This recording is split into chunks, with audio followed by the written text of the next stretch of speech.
What's up, guys? Can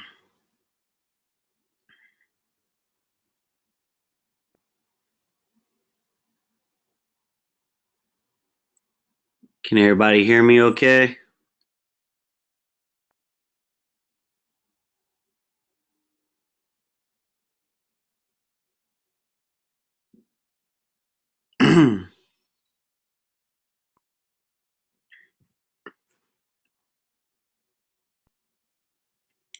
Awesome. Okay, so I'm gonna give a second for more people to hop on. I know some people did not get the memo since we canceled. What was it, Tuesday's webinar?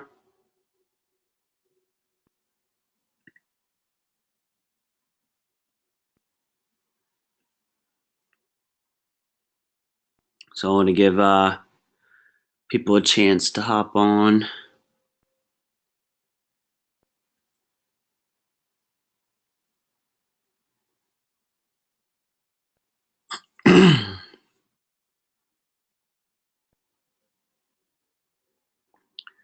Probably gonna start in about another 1 to 2 minutes.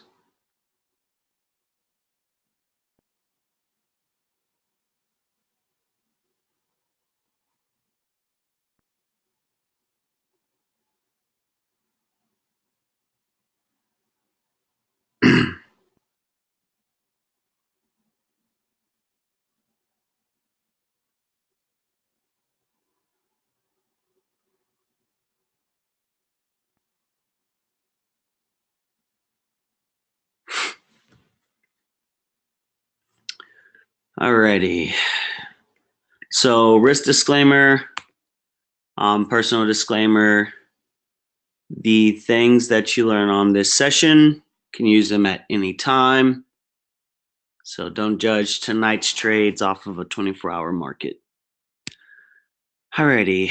How's everyone's week been?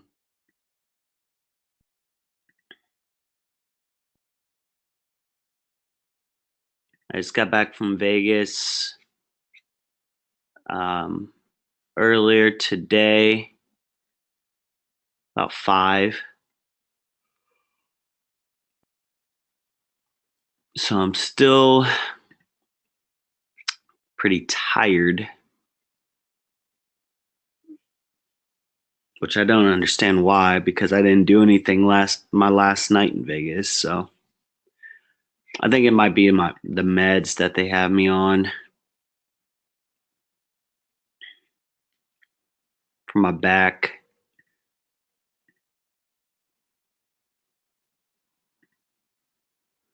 Okay, so somebody's saying that they've had a really good week. Someone said pips. Let's hear it, guys. There's enough of you guys on here. How's everyone's week been so far on trades?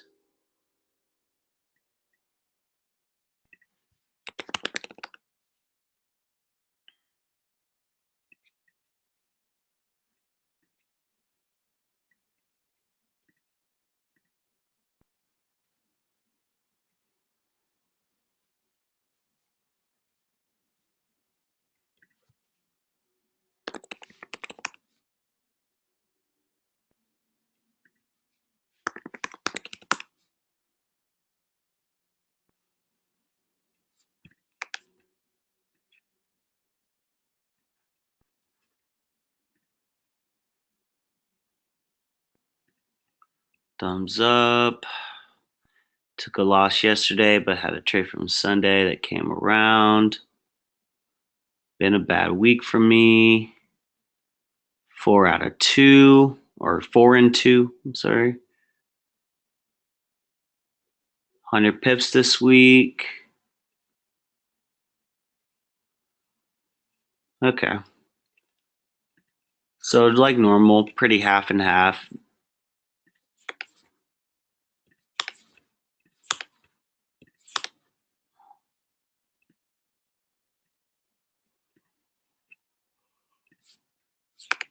Ugh, excuse me. Oops. Sorry for the yawning, guys.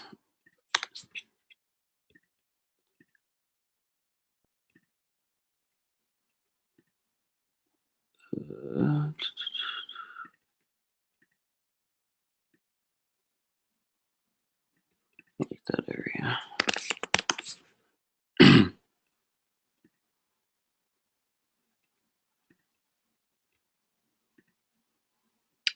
10 for 12 on scalps. 45 pips. Okay.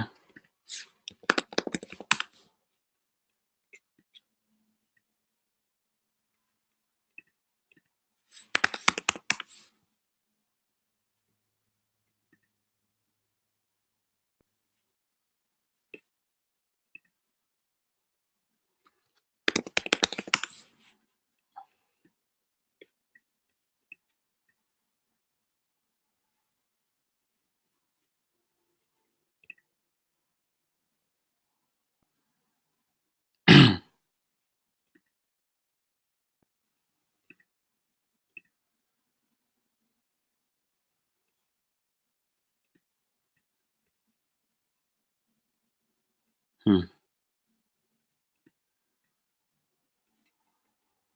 43. I'm liking this GBP.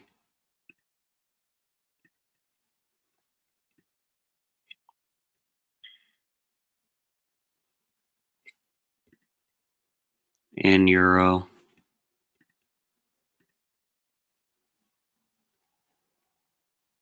18, 91, 20 pips. No, that's like 30.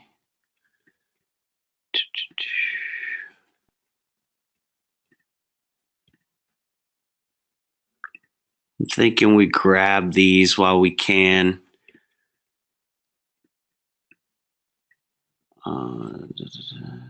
39.3.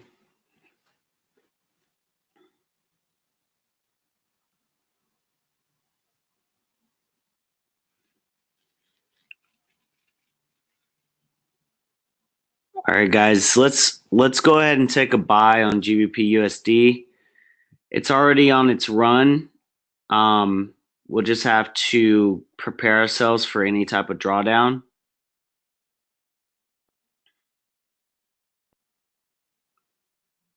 I just opened up 2 positions. I'm in at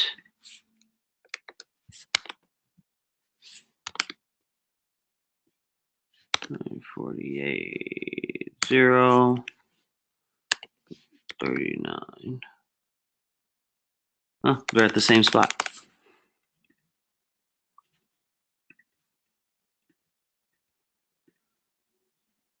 Our bottom of the channel is at 39.25.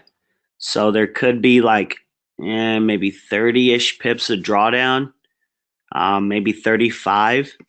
But our profit could be around, if we got in at 48, about 45. So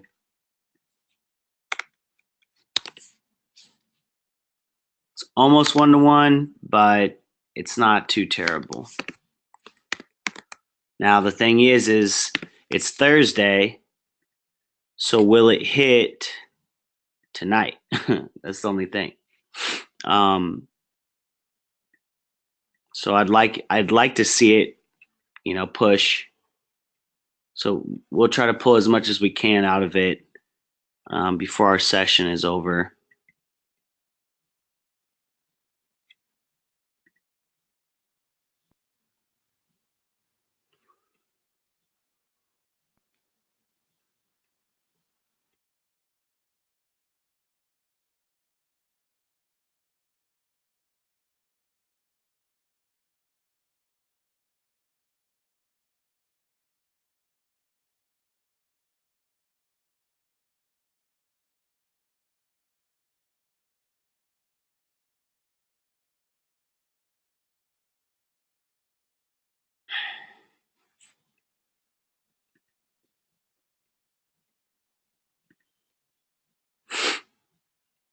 Yeah, I already know about Euro.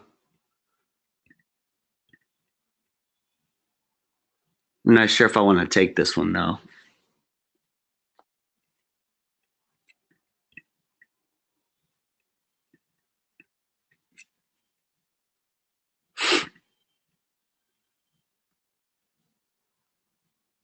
Rather watch it, see what happens.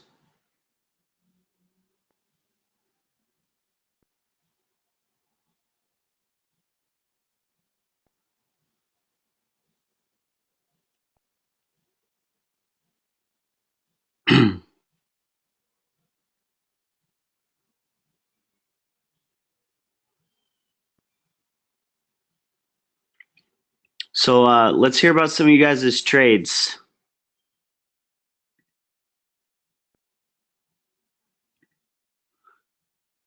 Let's do it. Let's hold this a little differently today.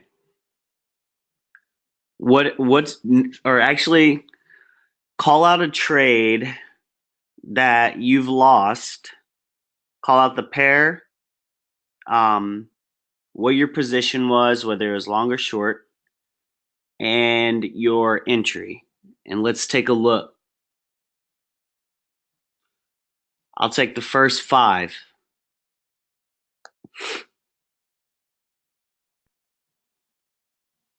And we'll go through and we can see what you did wrong or what went haywire.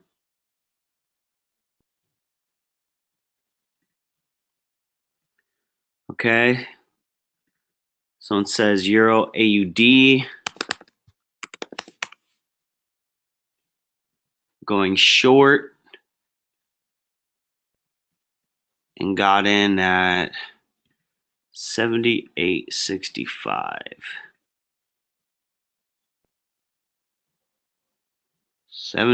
Wait, what? You got in at 78.65? How long ago was this? Oh, okay, 57.96. What to say? 57.96. How long ago was this trade?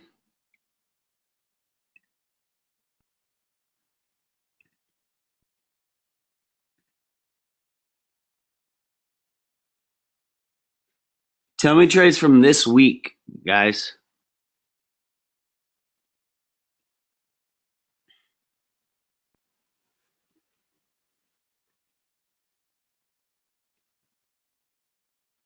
How long ago was this Euro AUD trade, or I'm going to move on?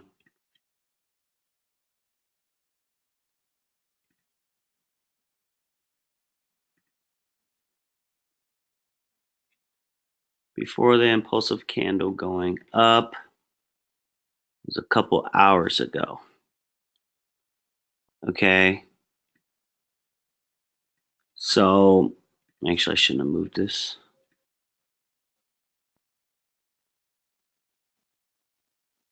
That's good enough. All right. So, if it was a couple hours ago, you're still in the trade, right? Oh, got shook and closed with a 15 pip loss. Well, the thing is about this trade is you kind of jumped the gun.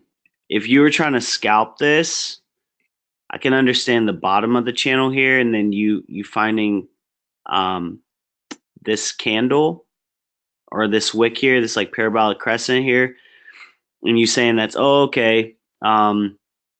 That's where I want to get in. That's got to be the top of the channel. I understand that, but if you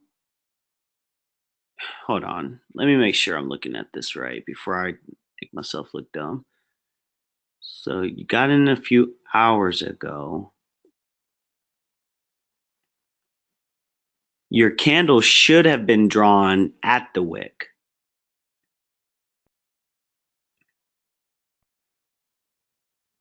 At 57.91. That's where it should have been drawn. Let me go down to the 15.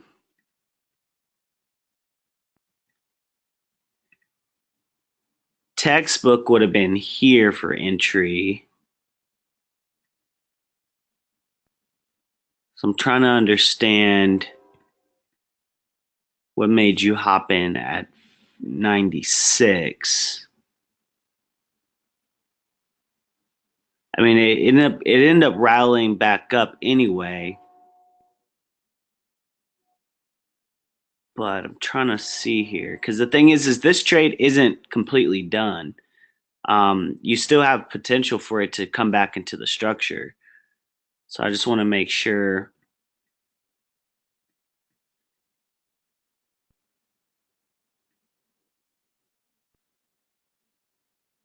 Okay. All right. So a textbook trade would have been right after this impulsive candle here on the 15, maybe even sooner. Let me see on the 5. Ooh. Okay. So I don't like these wicks to the downside. So maybe I wouldn't have put this trade, but let's just say I did. Let's just say I got in after this impulsive candle on the 15. That's what it would have been my entry because technically they bounced off the top of my wick here at that point. Now they did rally, so I probably would have had a stop loss right above. Honestly, my stop loss probably would have been right where the green line is. That's where your entry was. Now what I need to do is look at the hourly really quick. Now, there's 11 minutes left on this candle. If they close impulsively, then chances are that this is still a good sell. They broke out a little bit, gave you a little scare or whatever. But if they close impulsively on this hourly candle back into the structure like that, chances are you had the right idea in mind. It was just an unlucky trade. Um, So it's not that you really screwed up on that one. It's just, sometimes like cross pairs, they move a lot differently, you know, and that's why I don't like them that much. It's like they still have the same structure, the same principles, but you have to account for what the majors are doing. And I've said that to you guys over and over and over again over the last couple of months. So you just got to keep that in mind. Like, did you take a look at euro before you took this trade? Was euro moving? Was AUD moving? If you look at those two and you correlate the two, then that's when you know if you can expect something like this to happen. Euro a couple hours ago gave us a parabolic crescent at the bottom of the channel and started pushing up. Now let's look at AUD. I can show you how to correlate these two if it matches up. Let's pull up AUD.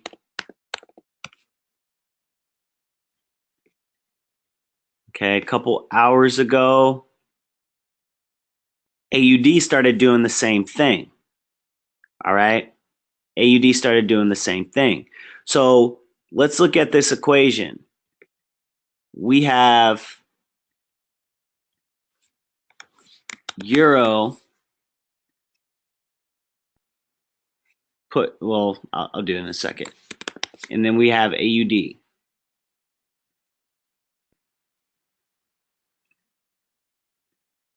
All right, we got euro pushing up, and then we got AUD pushing up. Okay. What does this tell us?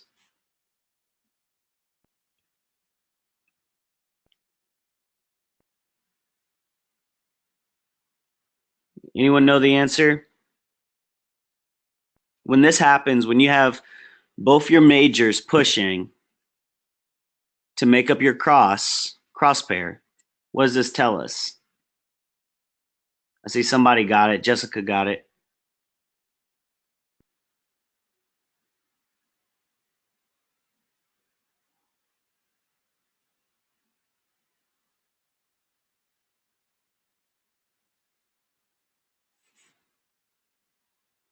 Let's see, Tasha got it.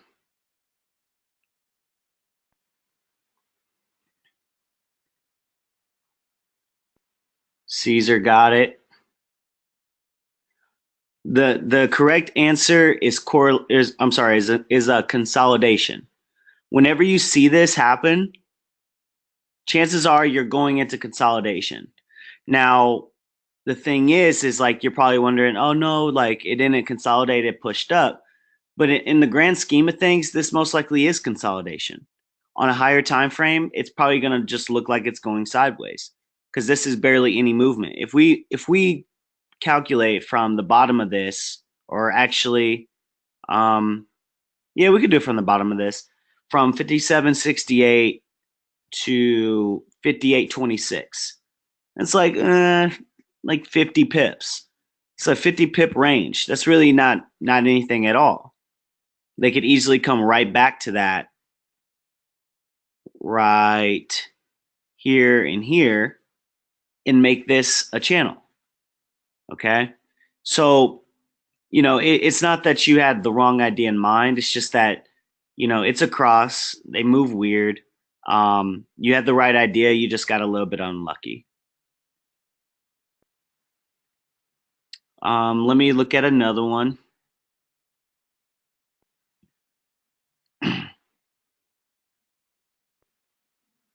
Let's see.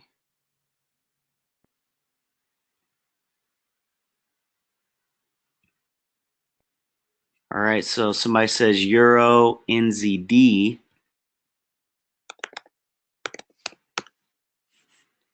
Going long. Got in at 69.04. How long ago was this Euro NZD trade? 69.04, 69.04.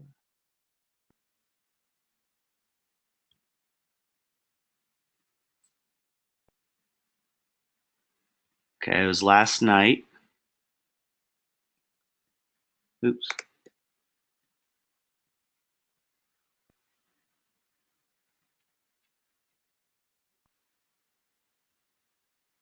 Okay. This is earlier today. 69.04. All right, roughly around there, and I'll say up in this area was probably last night. Okay, so you said that you were going long on it and you got stopped out before the move happened. So do you know around what time roughly? Because that'll help. What time last night? Because I don't want to be like, oh, if you got in right here or here, it had to be probably right here then, I'm guessing.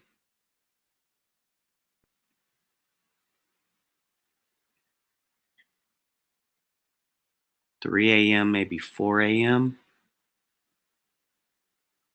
Hmm. So dang, I mean, how tight did you have your stop loss? Because I mean, this should have been a winner. Unless you got in like over here,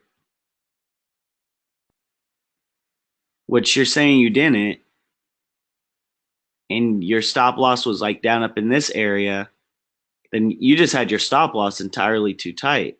If you got in around here, which is probably around like 3, 4 a.m., or maybe here, you just had your stop loss too tight.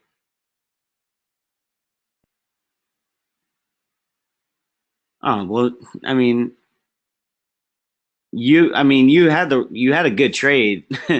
You just had it too tight. I mean, that's not like a market issue. That was just like a personal thing.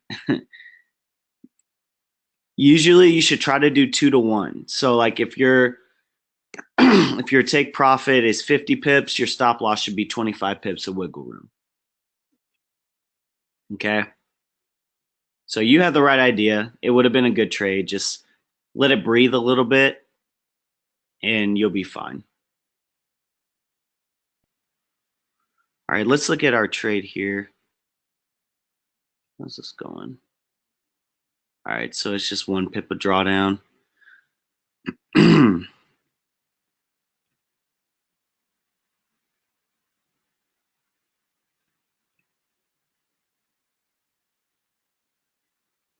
All right, let me look at another.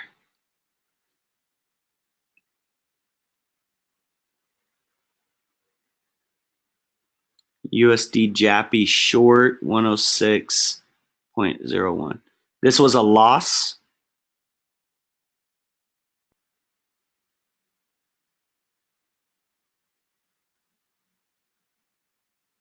The USD Jappy short, was that a loss?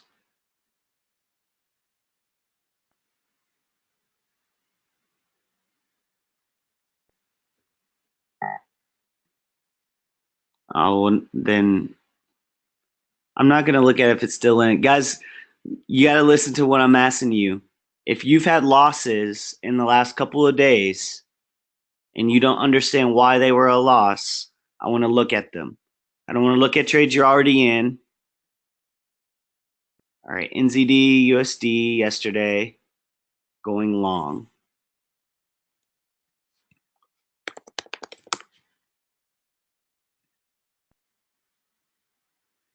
$73.27. Let's clean this up. 73.27, 73.27.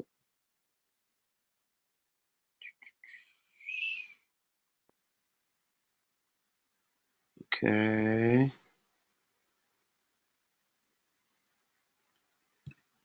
All right, roughly around there. And you were trying to go long. What were your thoughts behind it?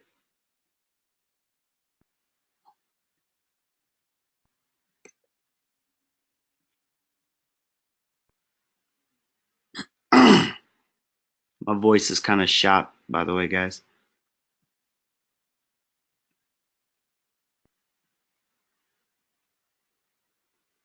It just bounced from the bottom of the hourly channel.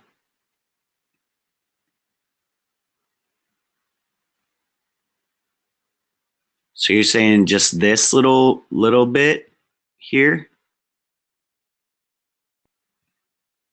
You saw that as the channel? Because I don't really see that as a channel.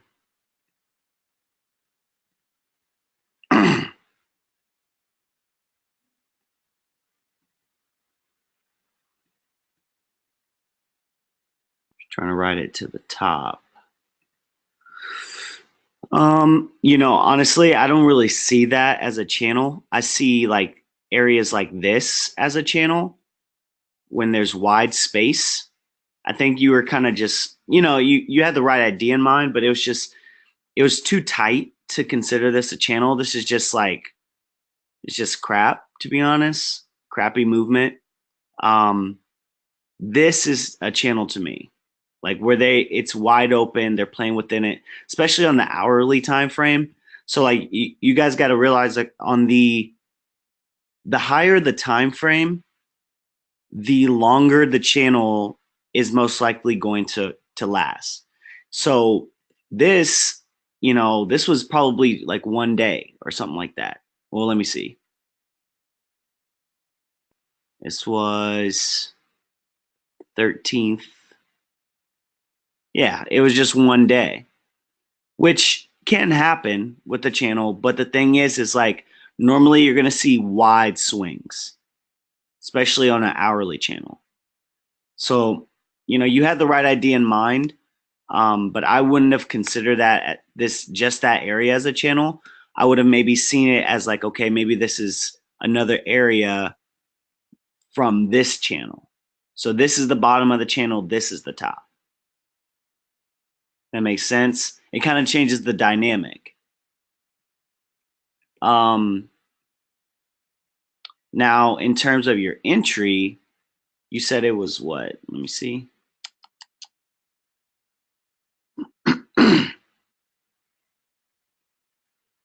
$73.27.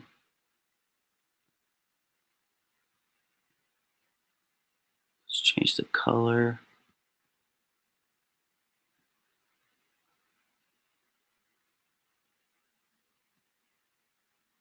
Here's that drawdown I was telling you guys about. All right, so 73.27. You know, if this were a channel, you had the right idea in mind. But the thing is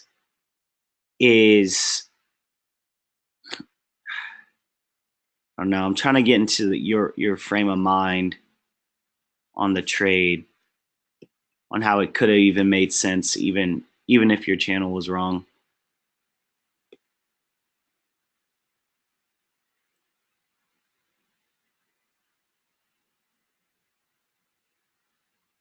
So on the higher time frames, there were a lot of wicks to the downside. So I saw that for sure.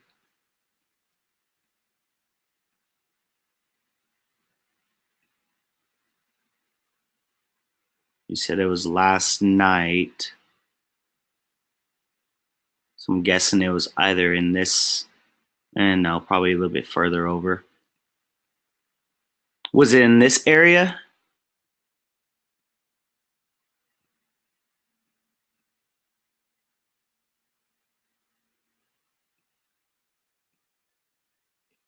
Yeah. Okay. So if it were in this area, then you were definitely way off. Even if you had your channel drawn in correctly, this was, this break here is definitely an indicator that like, it's probably not going to go that way because you were trying to go long. You didn't really have any entry signals in there. You had a little bit of impulse here after the break, but you also had impulse right back into that structure that you had drawn. So, that doesn't really confirm things. I would say like the biggest confirmation you really had was here, but your trade was down here.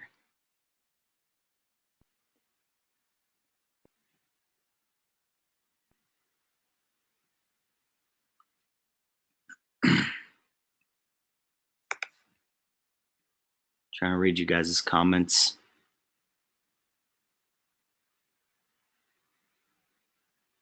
So yeah, this one it wasn't that you were, well, I guess you kind of were.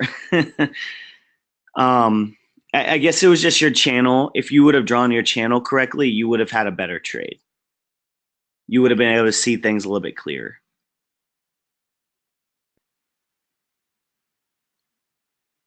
Yeah, you're good. You got the right frame of mind though. So that's all that matters.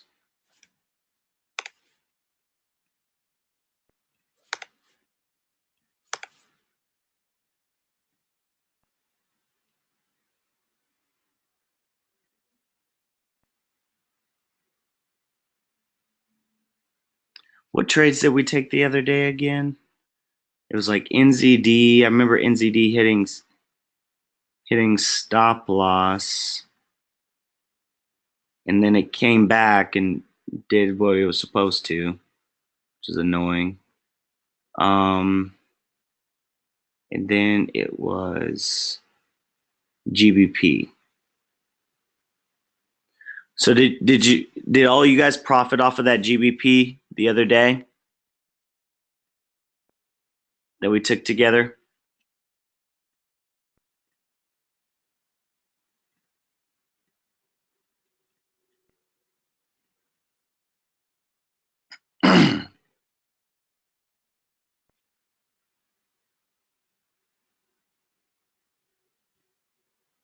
Yeah, it got like 2 pips away from stop loss.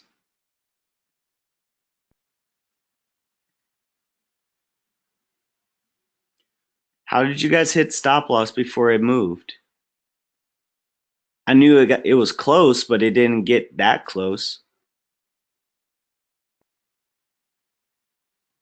Where did we have stop loss at? I can't see it on my thing anymore.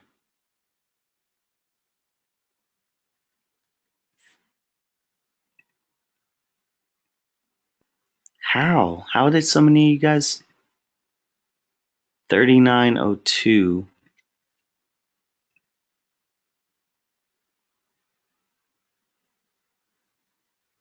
3902. 3902.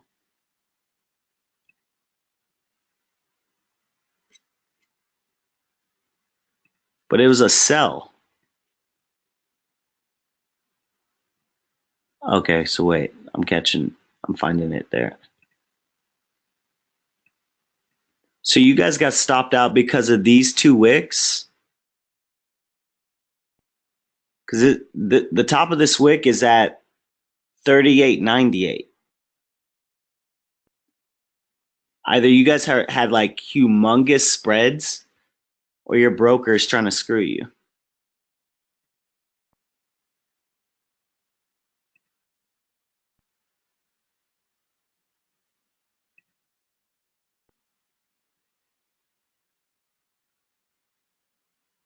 Because our take profit was 38.72 and it got to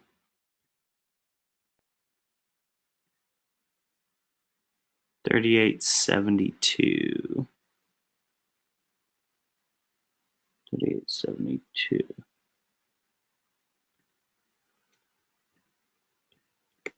Yeah, I got just a few pips within TP.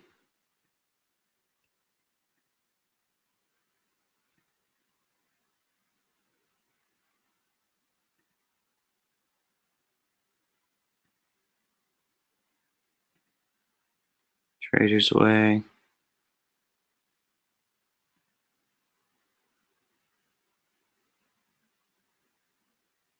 What are the Mason Dean spreads on average?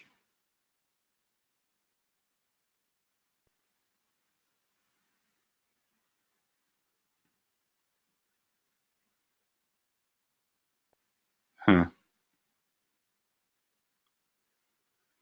I'll look into that. It's kind of hard though because it's kind of out of my control.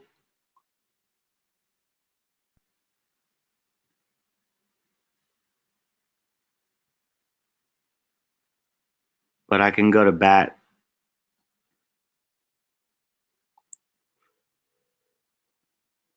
That's wild. I thought most of us profited from that.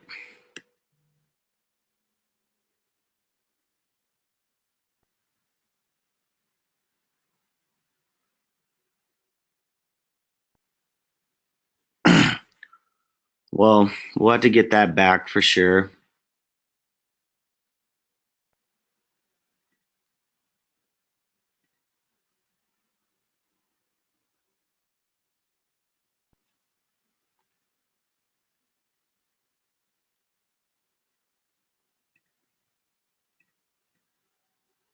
We're gonna ride this one though. It's like 2 pips in profit. Ride this one to 39.90. That'd be a good trade.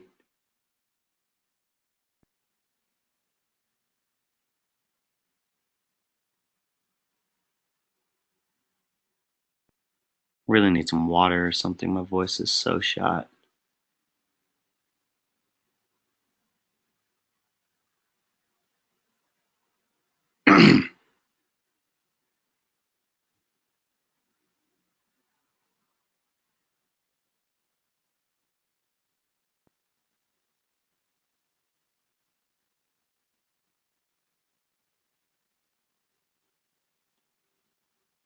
If you guys have Trader's Way, try to complain about your spreads.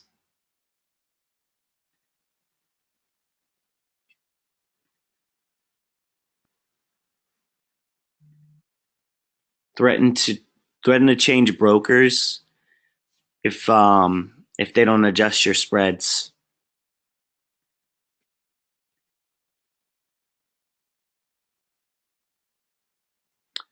I didn't like Euro because we're already in a trade that's in the middle of its run. in euro doesn't look like it has a lot of pressure behind it right now. Like, yeah, it got to the bottom of the channel, but it doesn't look like it's really trying to push. And I'm just looking at the candles to determine that. Like all these small candles doesn't really have like, yeah, it had a lot of momentum on the downside, but for the upside, it doesn't really have a lot of pressure, a lot of impulse. So to me, it's like, I don't really want to risk us getting into a ton of drawdown if there's not volume. Now, GBP, there's still a lot of pressure on both sides. So I figured we try to play both, or I'm sorry, not play both.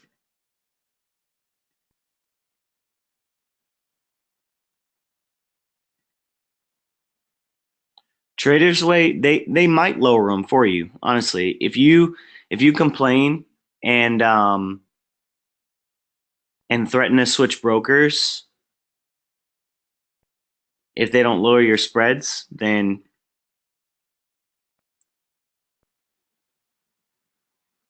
they might grant it.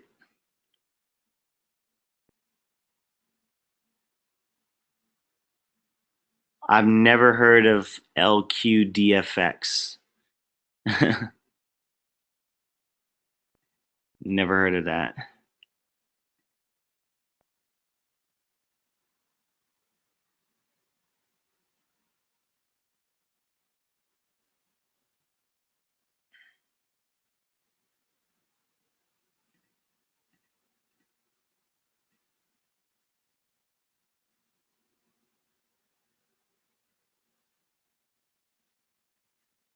All right.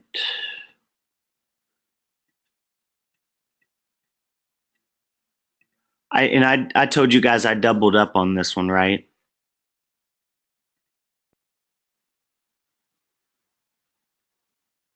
Okay, good.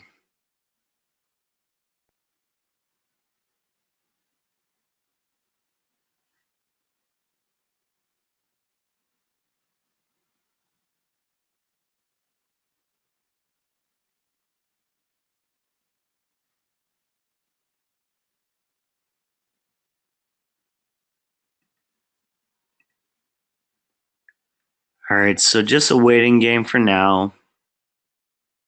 I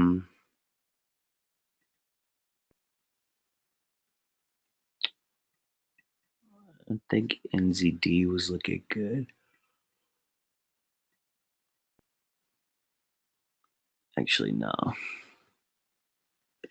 even want to risk it.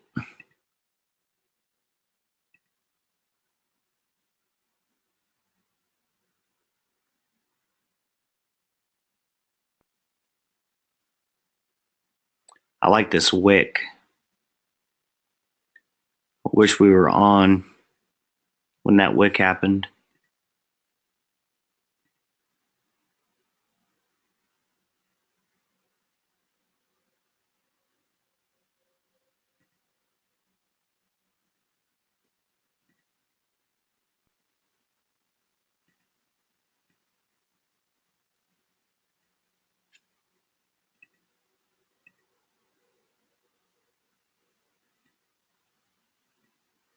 Yeah, it looks like it's setting up for a small pullback here.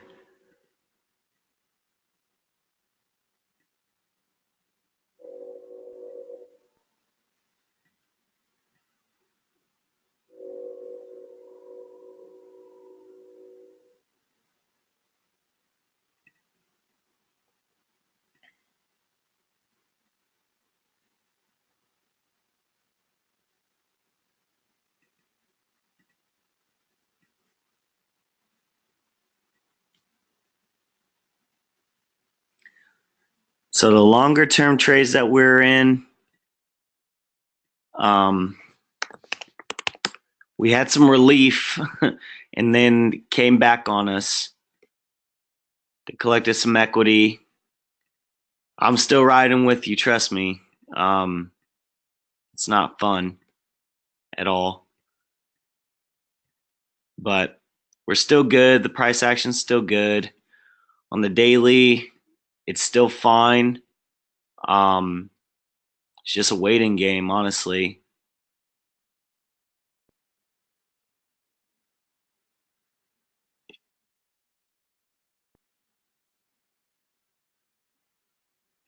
Man, what was it? Jappy.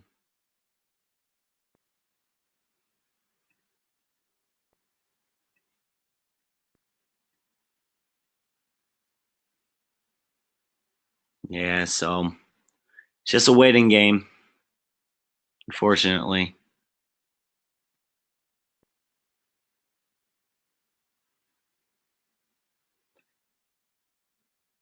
But I don't think I'll be calling any more long-term trades. Just stick to scalping on here.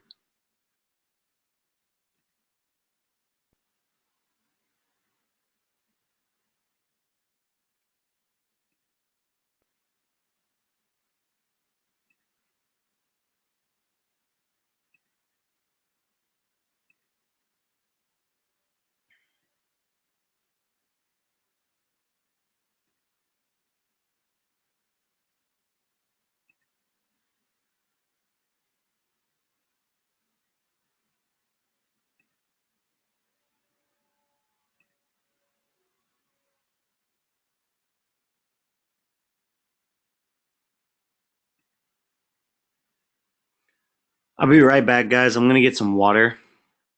Tired of like trying to push out my words. Throat is killing me.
All right, I'm back, guys.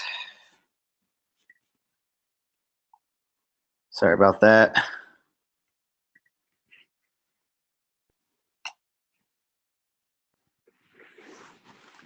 Felt my voice going out on Tuesday, Monday, Tuesday, and then Vegas didn't really help much.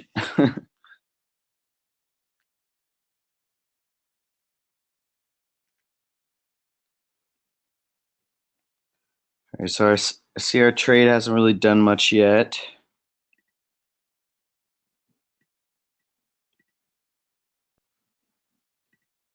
Euro's not doing anything either.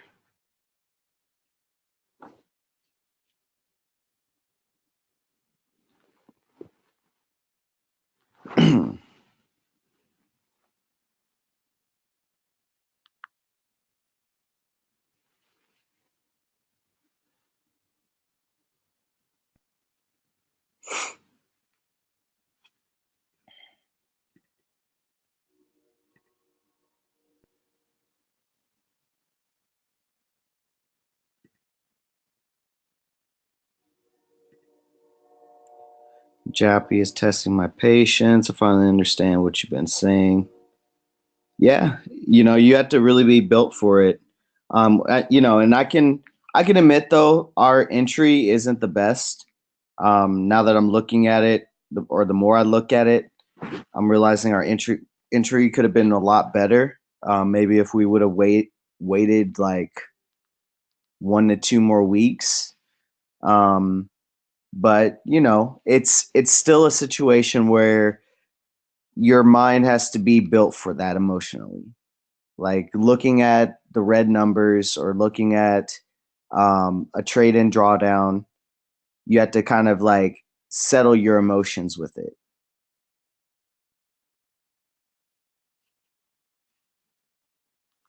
It's not the easiest thing to do.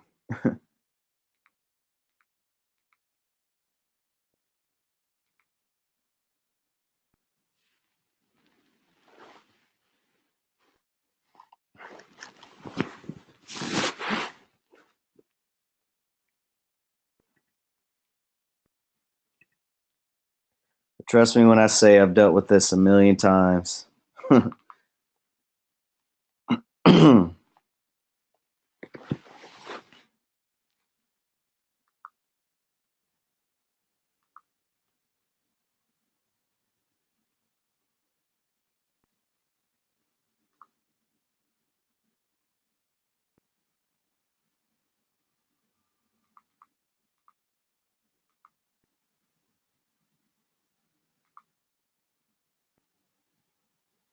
All right, we're getting some push on GBP, which is nice.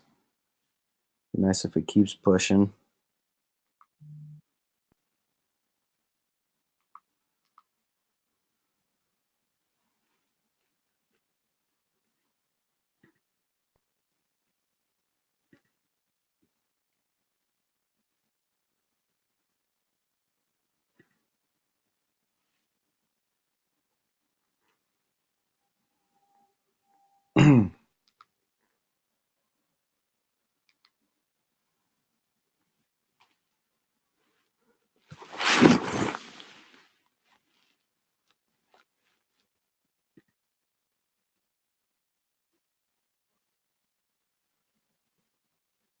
I see a lot of you guys have been very active in the Facebook groups, which I really appreciate. I see you guys helping each other and answering each other's questions. I see people posting their profits. It's awesome.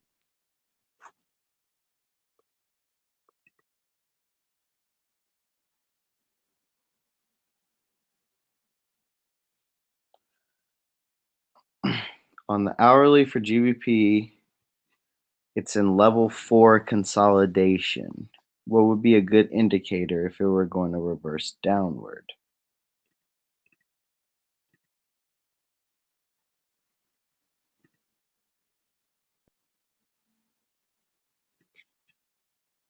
Well, the one thing about GBP is it's in an overall uptrend on the daily. So whatever level you're seeing, I'm not sure how you're counting your levels, but this is obviously a level on the hourly. Um, there's another right here. So if I were looking at this for the very first time, I'll put my EMAs on to double check. But if I were looking at this for the very first time, this is how I would plot my levels. 1, 2. That's how I'd plot them on an overall uptrend.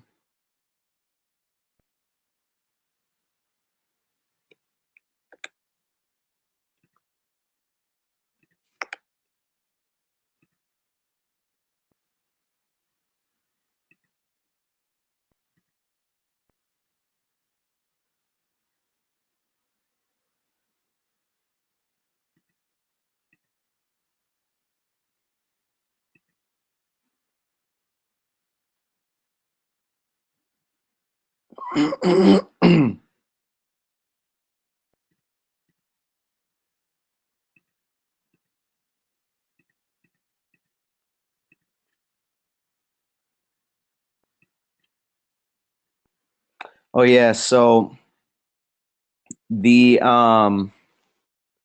Inner Circle program is coming very, very soon.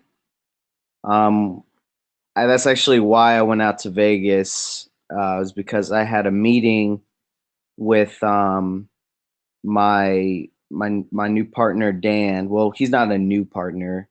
Um, we've been partners for almost 2 years, but he's my new partner on the Inner Circle program, let's say. And basically, um, basically, we're going to be aiming for April 9th, the week of April 9th, to start the first beta program.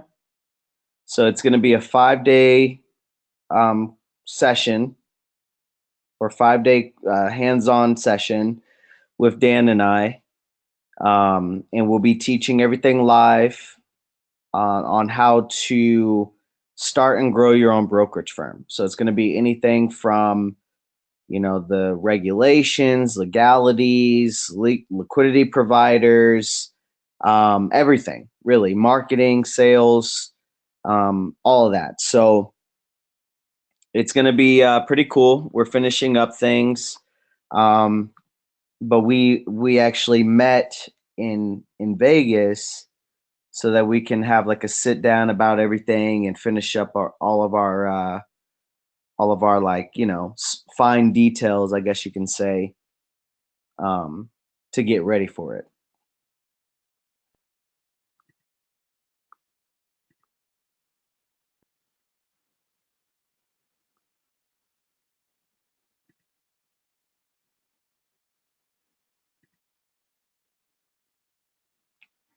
So get prepared for that for anyone that's interested.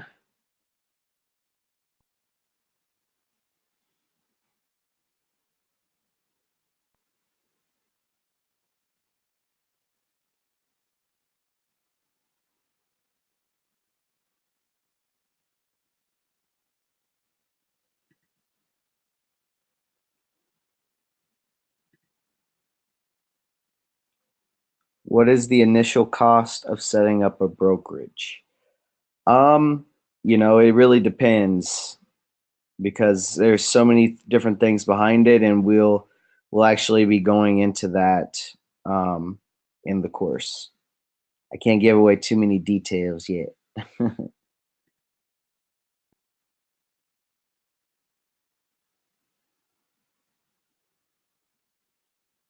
It really comes down to the regulator that you're with. The heavier your regulation, the more you have to pay.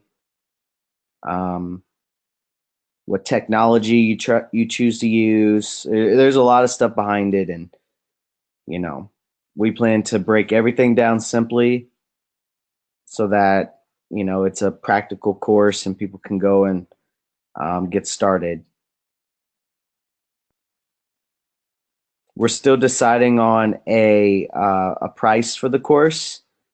It's eventually going to be very, very expensive, but we're doing it. We're going to do it very, very cheap to start because it's going to be like, you guys are going to, the people that first start with us, we're probably only going to open up like 10 seats. Um, and you guys are going to be like the beta test group. I did the exact same thing with the Forex Fortune Factory.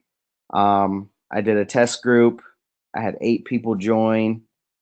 I taught them live everything that I knew.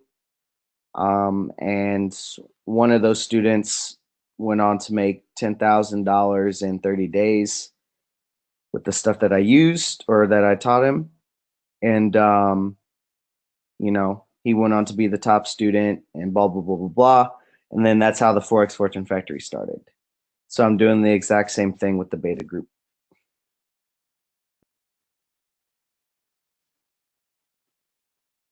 So just stay in the loop. We'll definitely be putting more details out there very soon. am I going to choose those members? No, it's going to be first come, first serve. We're probably going to just open up 10 seats. And whoever hops on it first.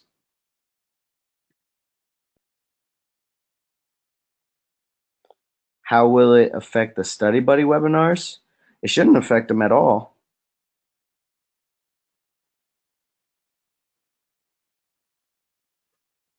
It's a 5-day hands-on course, but it's a thing where it's going to be during the day. Like most of our study buddies are at night.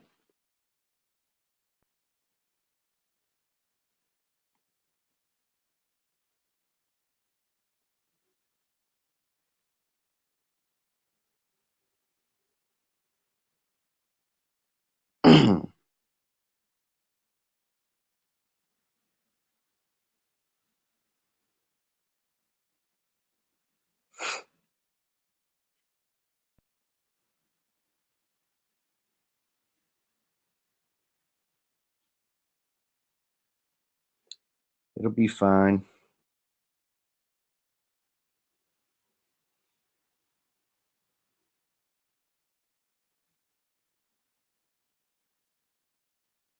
I'm excited for it though.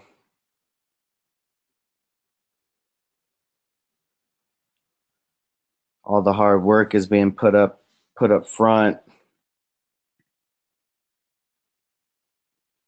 Yeah, we'll be recording the sessions, yes. Because we'll need it for our own personal record as well.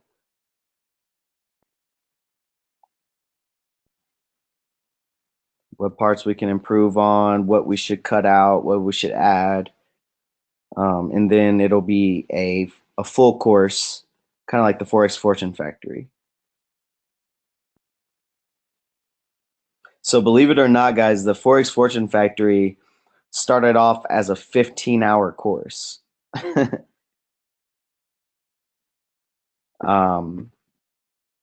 And that was because I did the training live for 15 hours.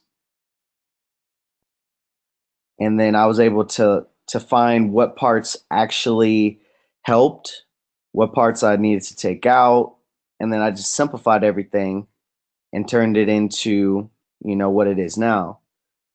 And it only takes like 4.5 hours to get through the whole thing or something like that, and it still made people a lot of money. So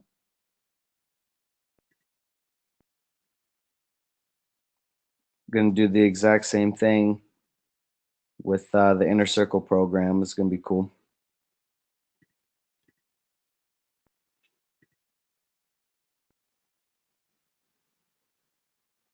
Anyone see any channels on a crosspair that I could look at?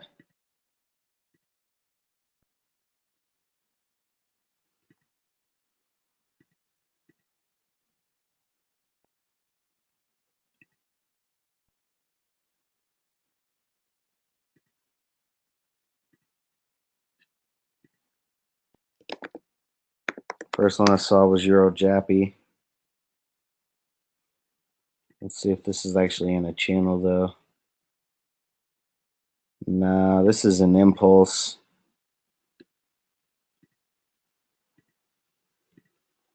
All this impulse.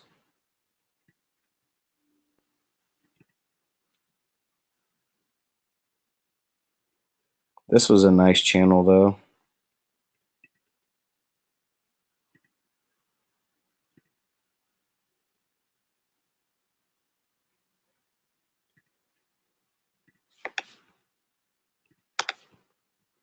This is terrible though.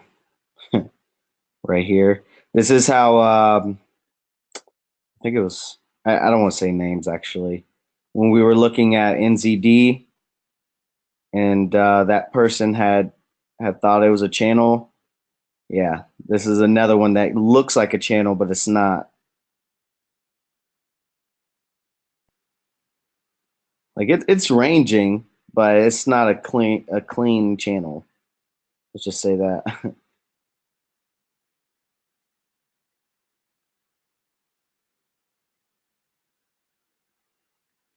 All right, I see two people said Euro CAD.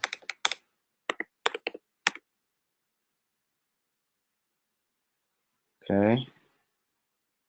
Looking good so far.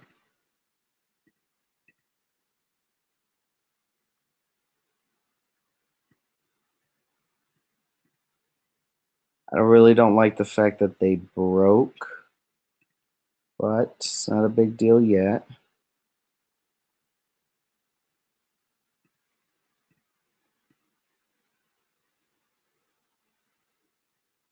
So they're holding, but I'd like to see more impulse in the direction that we'd be looking for.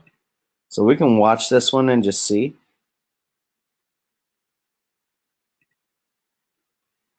We need Euro to drop back though.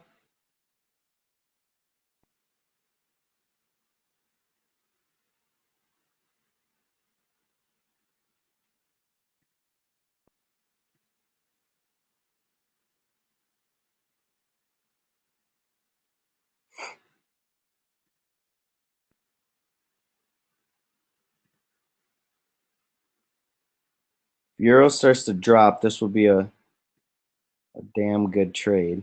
Euro CAD.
Hey Nehemiah, do you think EuroCAD is meeting with the wick 2 years ago? Any correlation on that? 2 years ago?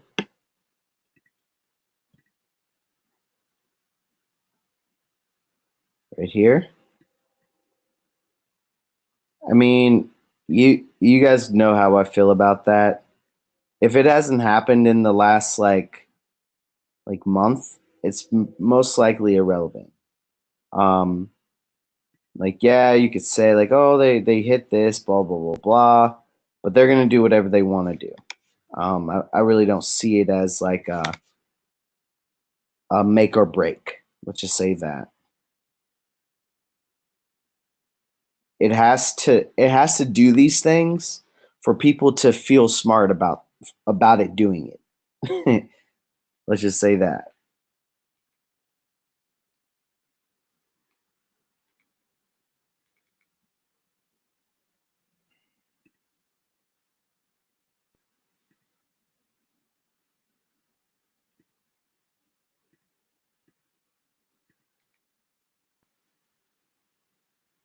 I'm like a different technical analysis trader. Let's just say that's my edge.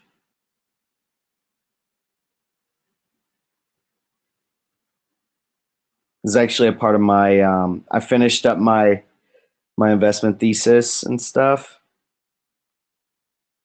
and that's actually a part of my investment thesis that I've developed a new way of technical analysis. All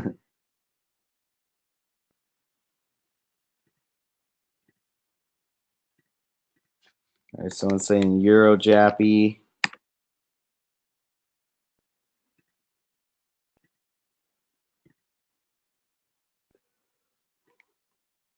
This is an impulse.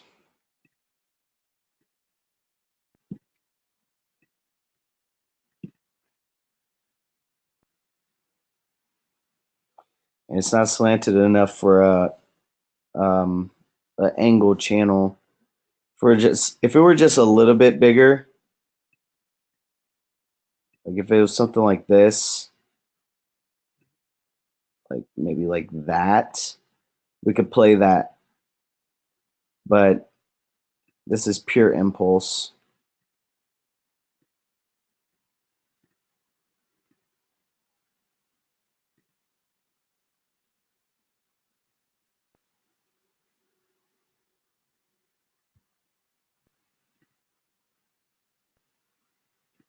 So I'm not sure about that one. Euro CAD's moving with Euro.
This water is amazing right now.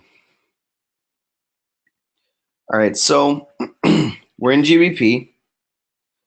We're waiting for movement. And then we're also waiting for Euro CAD to see what it's going to do. If it bounces, we possibly have another trade on our hands. It's already bounced here, but thank God we weren't looking at it,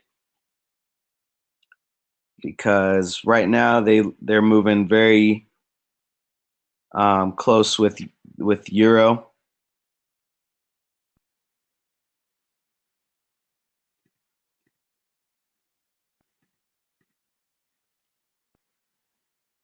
Can I say my thoughts on GBP Jappy?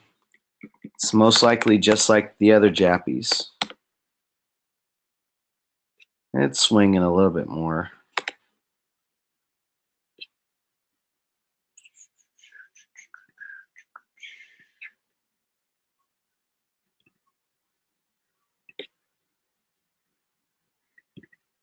It's swinging a lot more than Euro Jappy, but I'm not sure if this is a good trade for us to take. Notice how they didn't get to the top of the channel on this. They might get to the bottom of it, but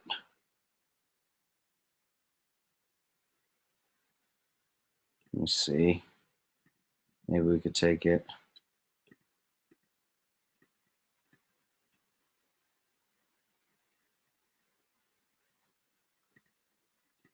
Good.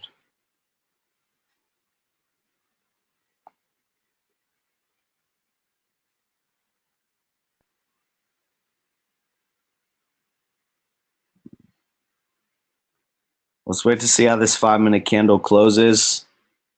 We might have a trade on GBP Jappy.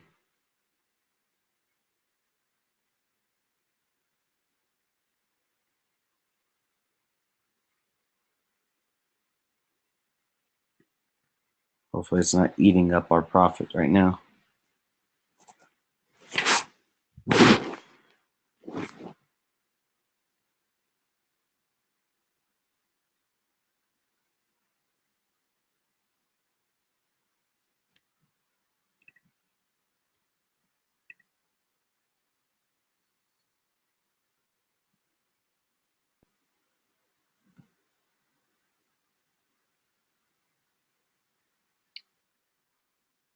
What were my businesses before I was a full-time trader? Well, my first ever quote unquote business was like events.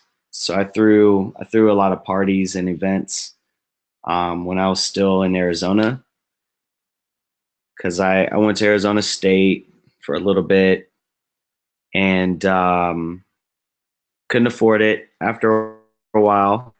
So I got kicked out of school. And since ASU has such a big party culture, I started throwing parties for the local college kids and got into like, pretty big events with like artists and celebrities. So that was my first thing. And then second was I tried to take that whole concept of partying and I turned it into a mobile app. And basically, I released an app called Night Before, and it was kind of like an anonymous Instagram for nightlife experiences. So imagine Snapchat, but completely anonymous. So like you could take pictures and videos, upload them, blackmail your friends, whatever. Um, and everything was in this app where you could scroll past your timeline and it will show all the other users within a certain radius. Um, all right, we might be taking this trade, guys. But it would show all the other users within a certain radius, and you can like their photos, dislike their photos, and then you can comment um, whatever you wanted, completely anonymous. I tried to start a clothing line called Visionary Threads. That didn't go well. um, I was trying everything, honestly, when I found Forex. So,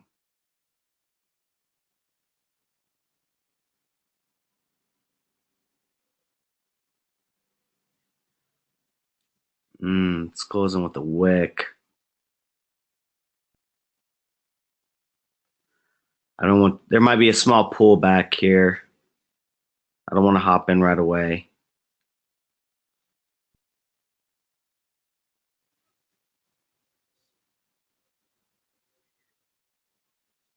Just be prepared to fire.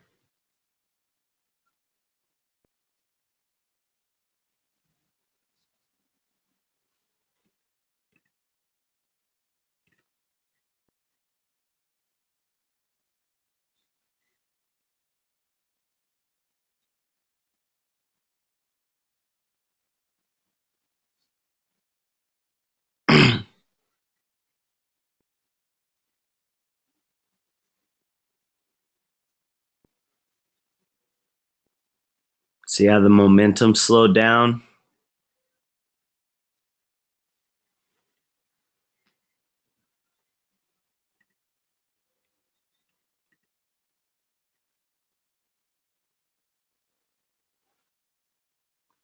When I had a job, did I use that to fund my Forex account or did I use the money from my business? I used it from my job. My businesses weren't really, I mean, the business that made the most money before I started VTN and all that was my like nightlife stuff. My mobile app didn't make anything. My clothing line barely anything. Um, so I had multiple failures for sure. It wasn't like I was just raking it in. I went out of my way to make things happen. I was working my ass off, truly. All right, here's a pullback.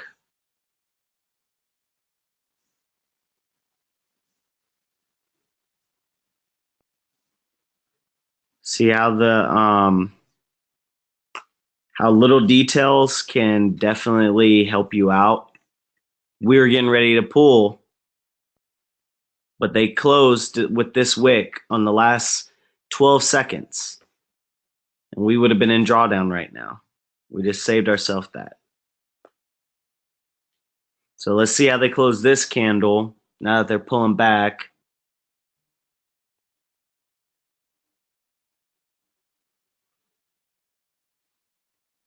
We might have a better entry.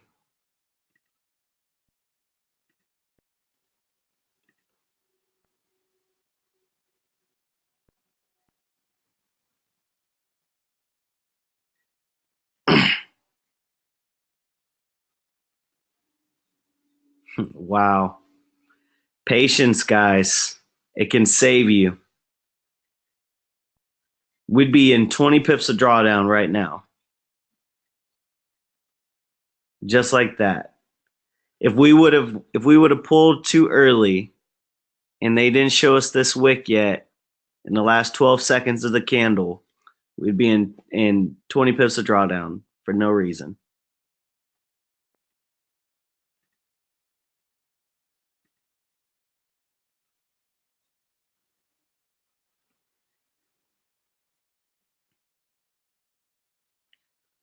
What first gave me the idea to start a brokerage?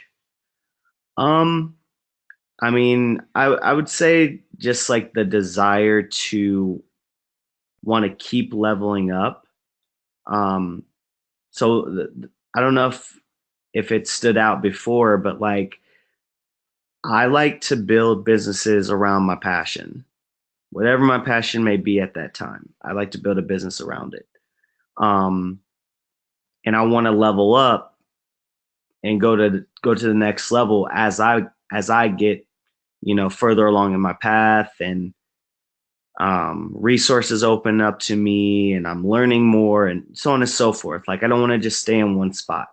That's why like with my event stuff, um, I've tried to figure out a way that I could reach global instead of just my local, crowd.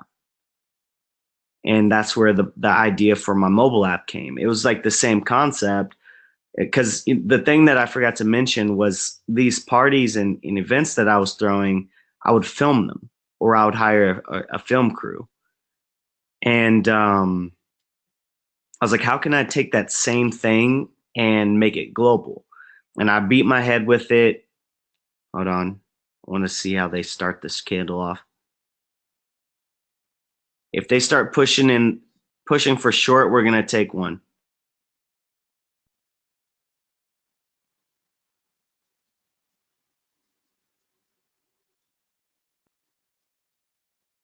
Let's see. I don't know if they want to.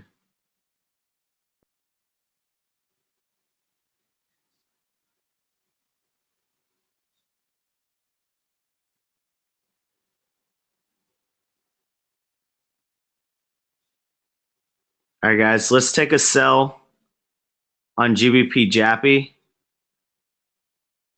If it'll let me in. There we go. We're going to keep a tight stop loss, super, super tight. I'm in at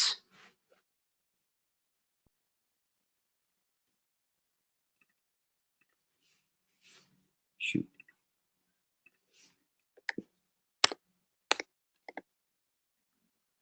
147, 472. We're going to do a 5 pip stop loss. Wherever your entry is, 5 pips from it.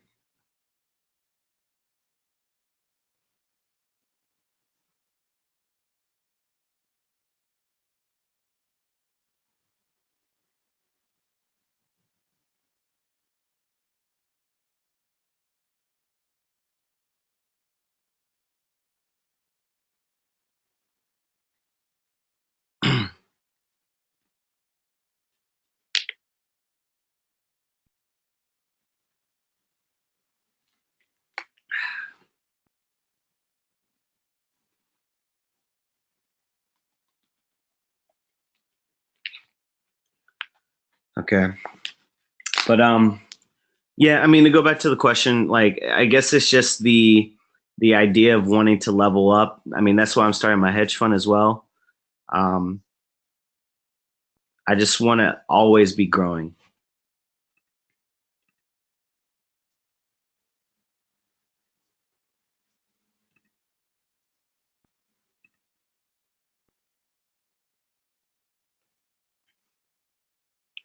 How do I feel about my mentees training other people to trade?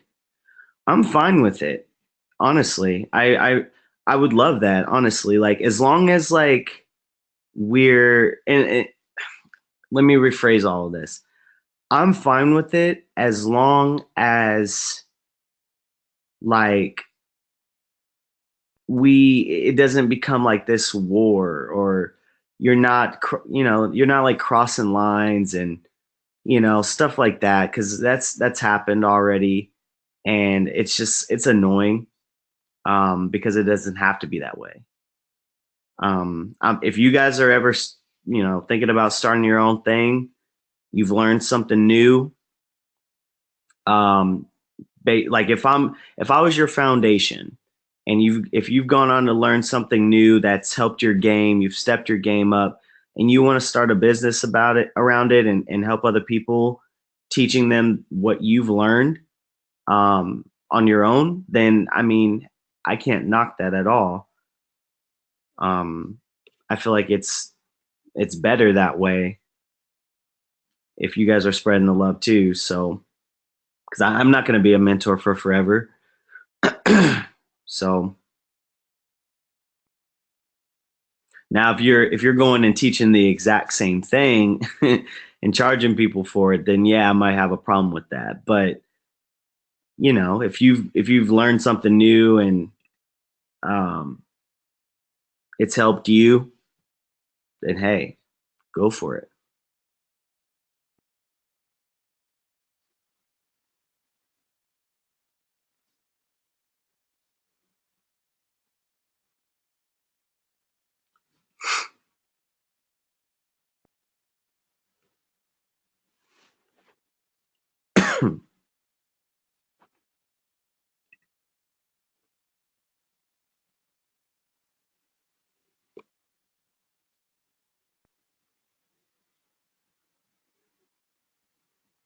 All right, hopefully we get another big candle here because we're already up 20 pips.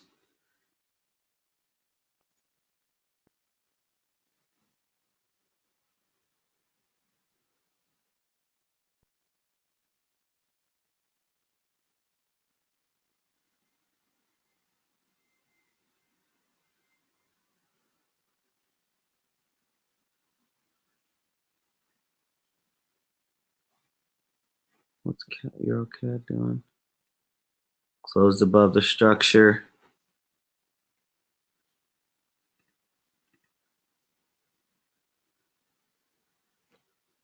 No, I've been looking at GBP USD. It's only 15 pips to draw down. 14 actually. Yeah, 14.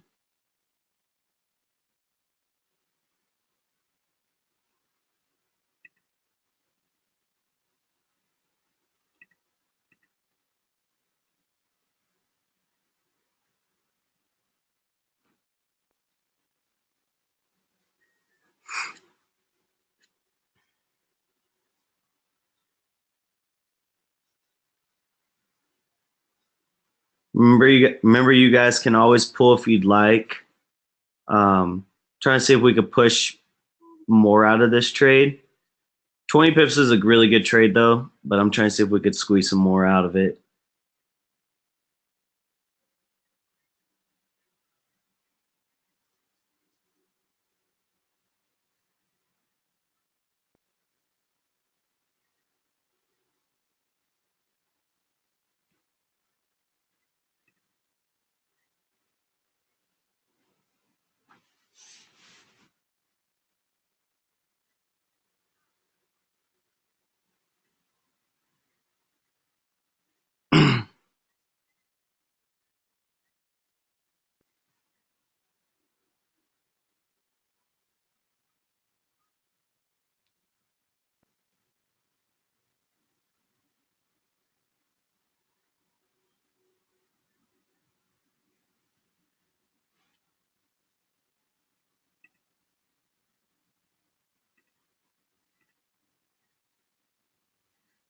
Yeah, EuroCAD. I'm glad we're not in that.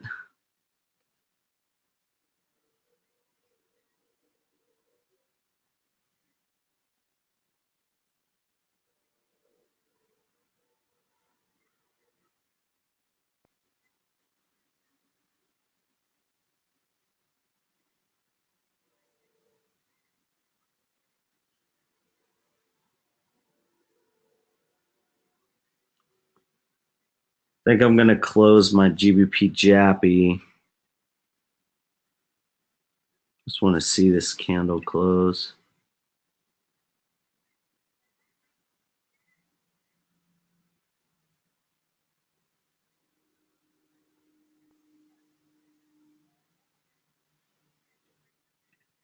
Get my charger, guys. One sec.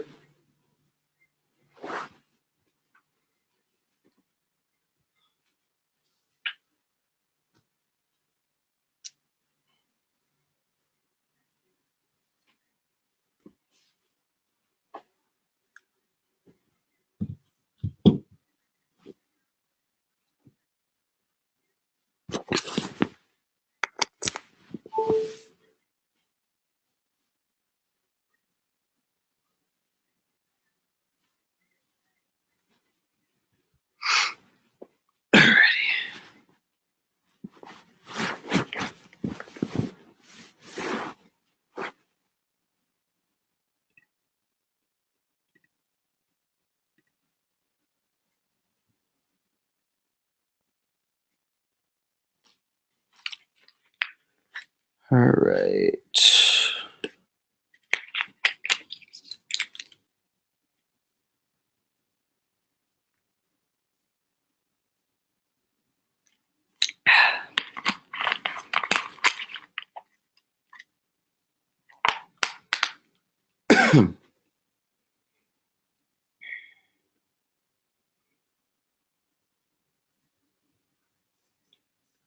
Okay, so things are still looking good on this. We're like 5-6 pips of drawdown on GBP USD.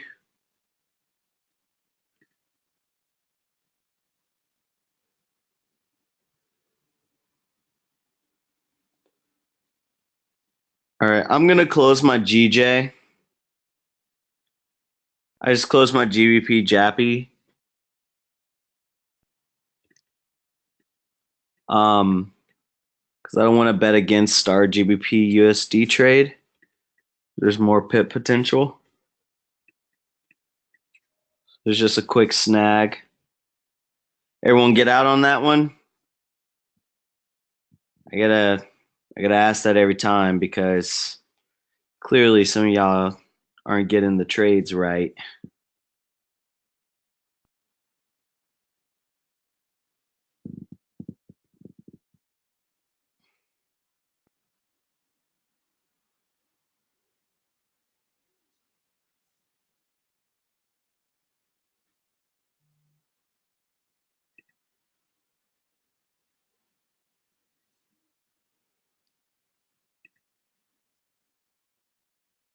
All right, cool.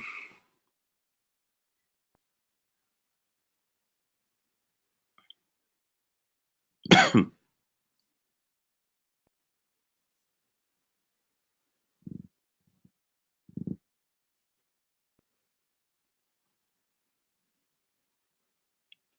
right, so now we just got our GBP USD trade.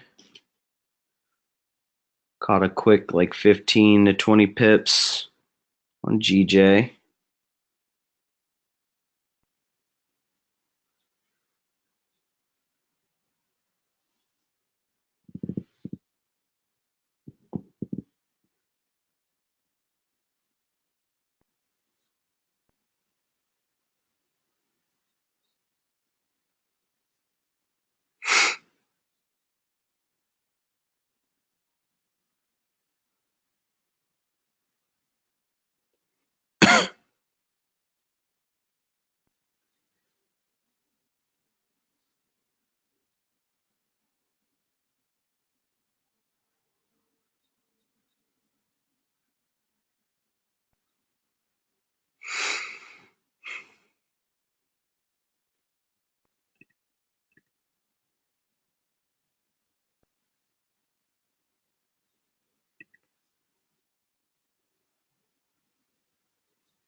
Anyone have any trading questions that I can answer while we wait? I know we're coming up towards the end.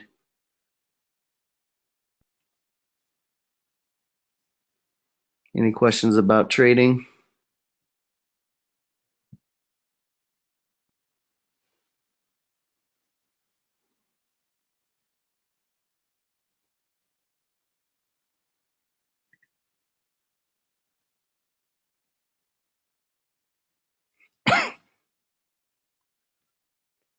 For GU, am I worried about the wicks?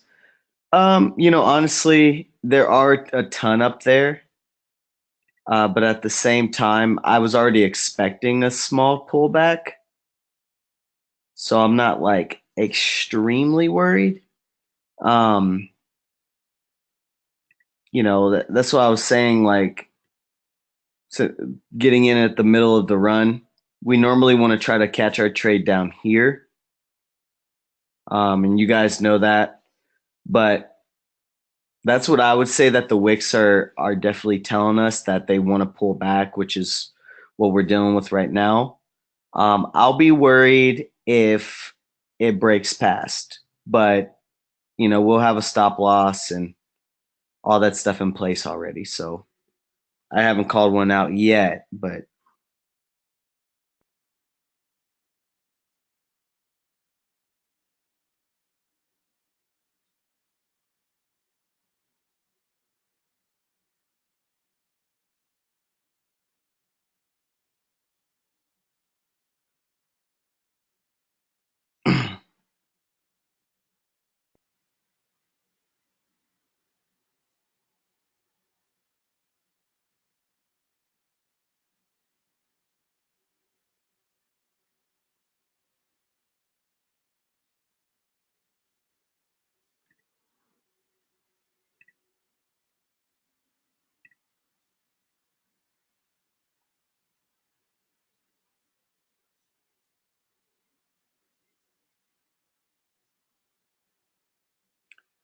how long did it take for trading to click for me?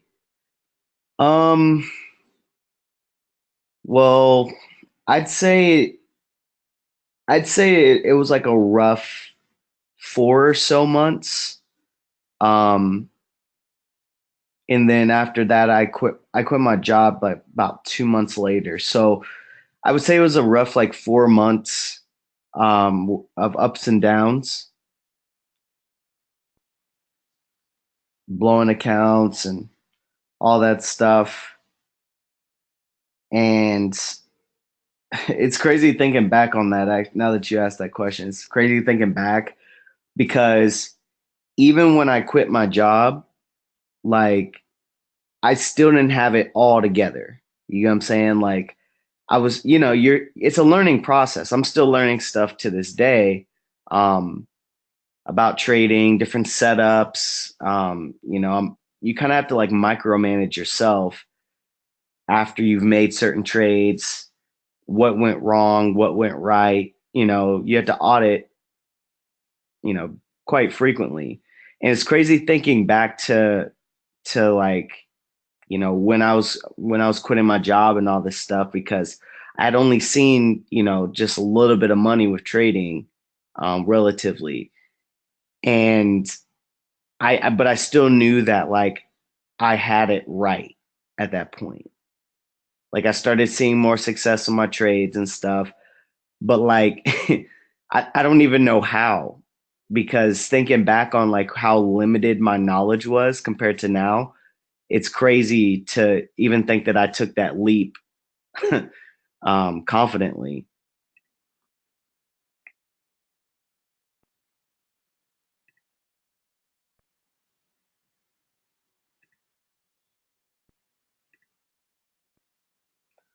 Okay, next question for hourly level trading. How long do you stay in a trade? You stay in it as long as you need to. It's based off of how many pips you're going for. Um, you're new. I know that you're new. I think you just got the training, so I understand the question. But just go through the training multiple times. You'll be fine. But it depends on each setup.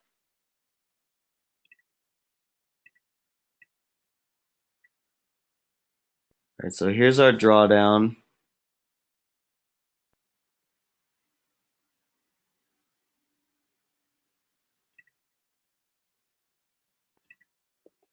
How many accounts did I blow before I got it? I blew 5.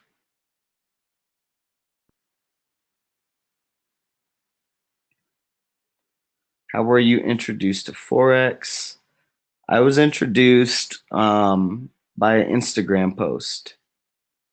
It wasn't even an ad. It was like someone that was a part of a Forex MLM, and he's actually still the homie today. But he was in a Forex MLM and started talking about how he had made $3,000 in a day, and it's so weird. Like I thinking back, and I actually love telling this story to people because I knew it was like low key fate.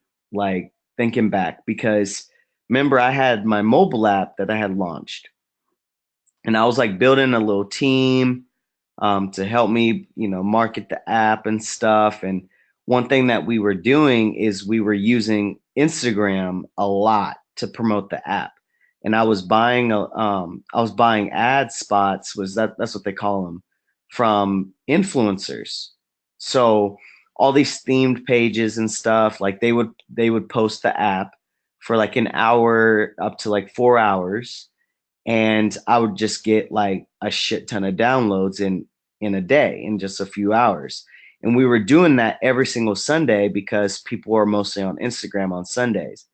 Well, since we were stuck in like marketing mode, um, we were looking for new ways to promote my app. Well, this dude that I'm talking about, he had posted about this marketing tool that he had created, and I end up calling. It was for Instagram, and I end up calling one of the guys that was on my app team or whatever. I was like, "Yo, have you ever heard of anything like this?" And I had no idea how I had followed the dude, by the way, but he just kind of popped up, and I called my boy Sam about it, and I'm like, "Hey, have you ever heard of this?" He's like, "No," like yada yada yada. I was like, "Oh, maybe we should try it out," and that was it. Well, since that guy that had posted about the marketing tool, since he was kind of on my radar, the next time I saw his posts, I actually, stopped and read it, and that's what he was talking about, Forex. So, like thinking back, it's kind of like fate to me, because he wouldn't have been on my radar at all if he had never posted the previous post.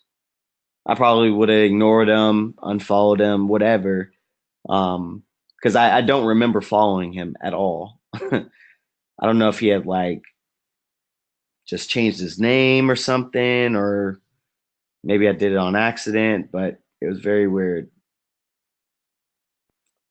No, it wasn't IML. He was with Wealth Generators, actually.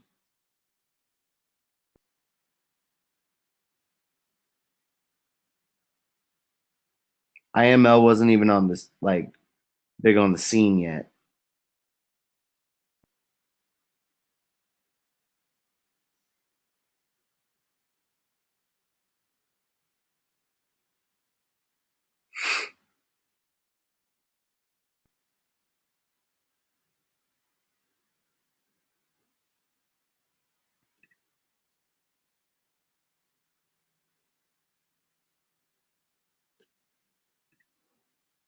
All right.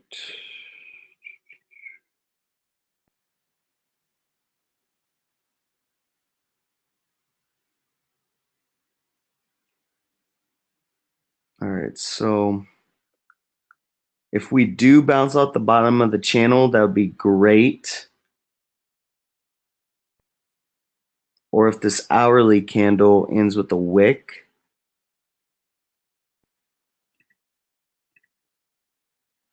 We're in at 39.48. Let me do some quick math here.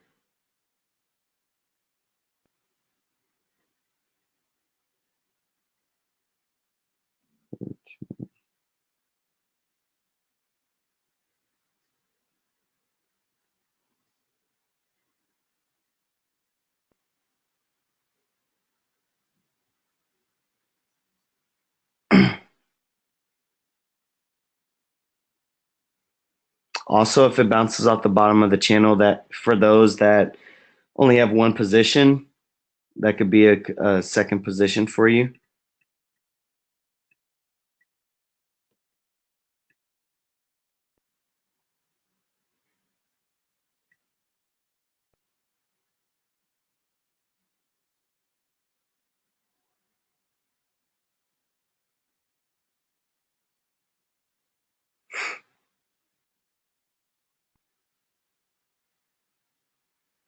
It's got me regretting getting in early because I want our stop loss to make sense.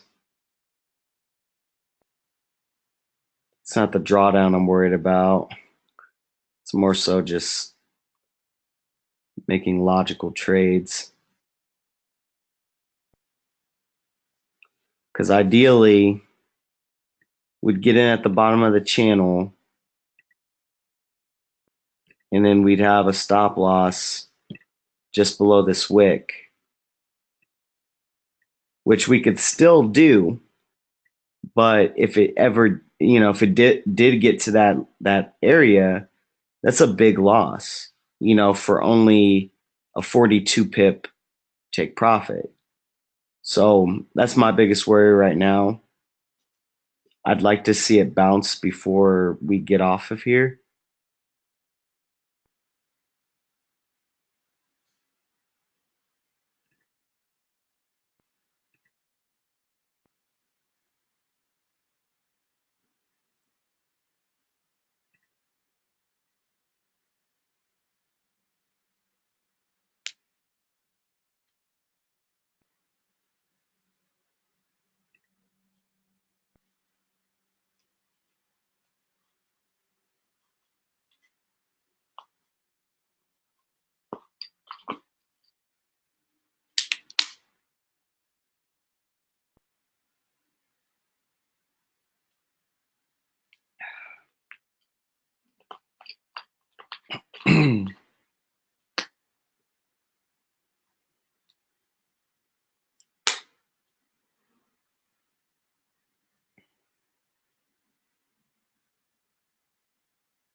Hey, if they don't want to bounce at all, I'm okay with that too. But they probably will, to be honest.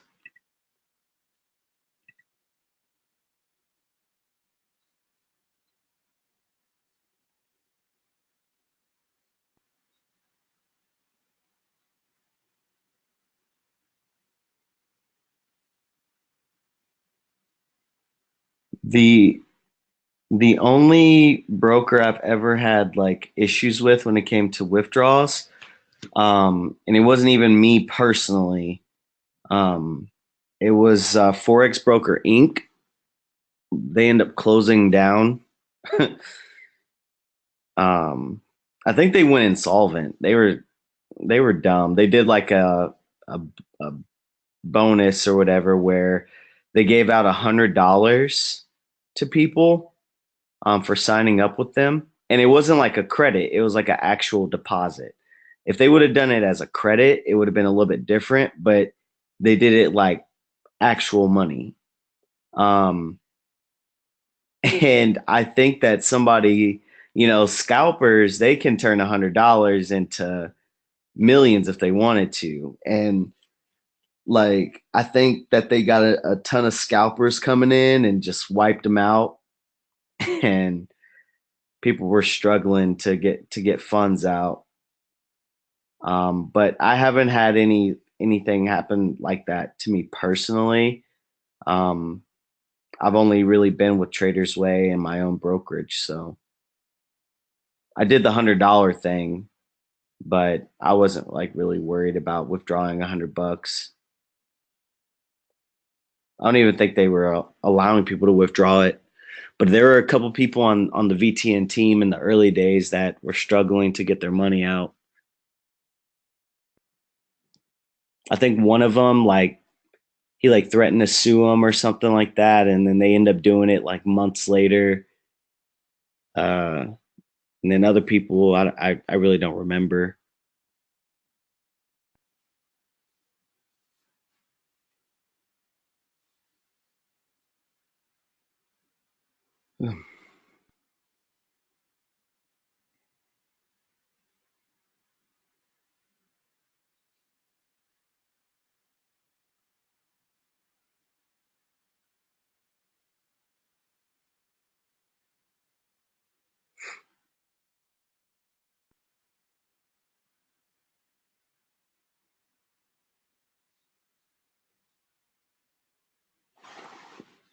All right.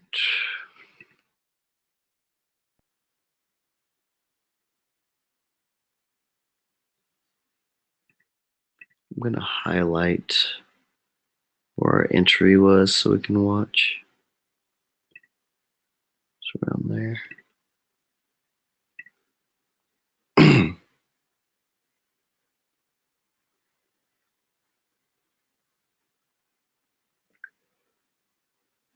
Ugh.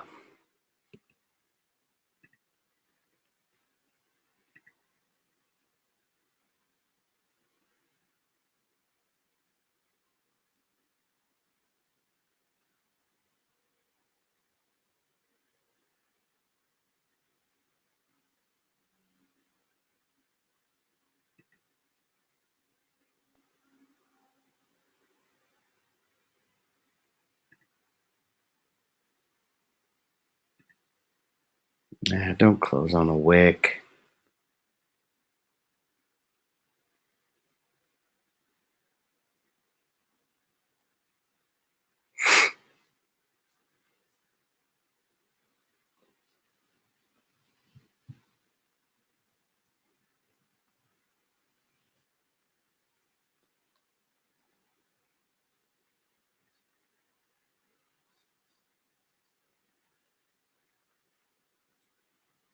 I still want to do some one-on-ones with you guys to get feedback.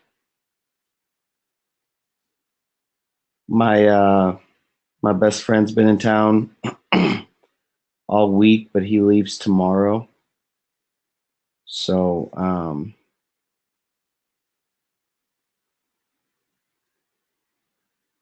be doing that soon. It's so hard to remember all the things I need to do sometimes, so bear with me, guys.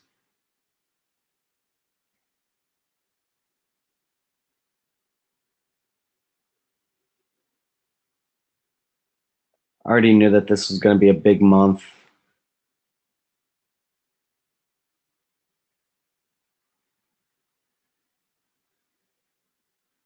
Got to go to Orlando next week as well.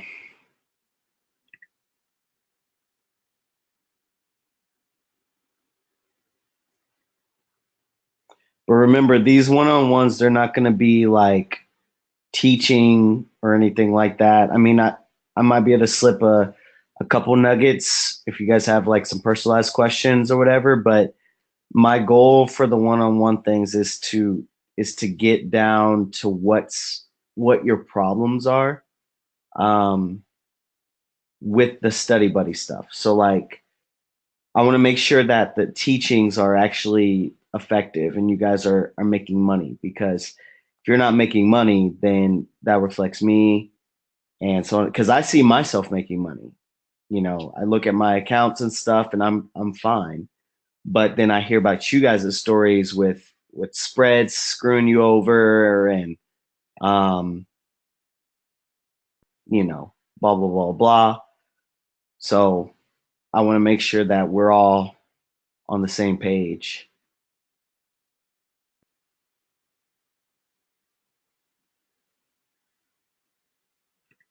You dig?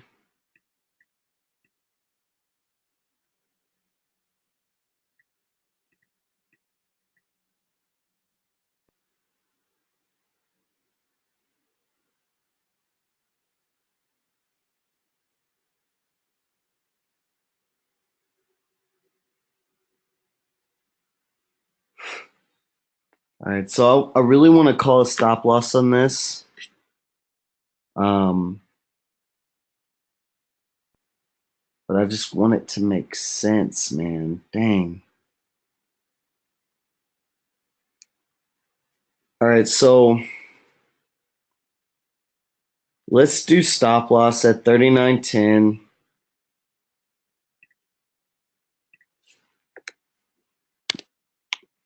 If it hits this, then you guys have the right to be mad at me. 39.10. TP stay the same.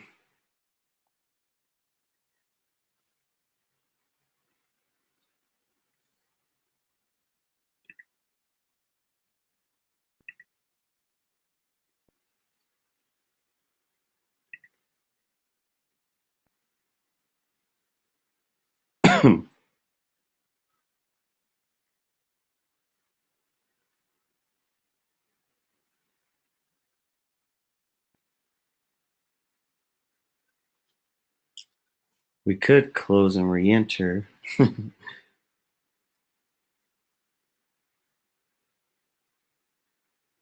That's always an option.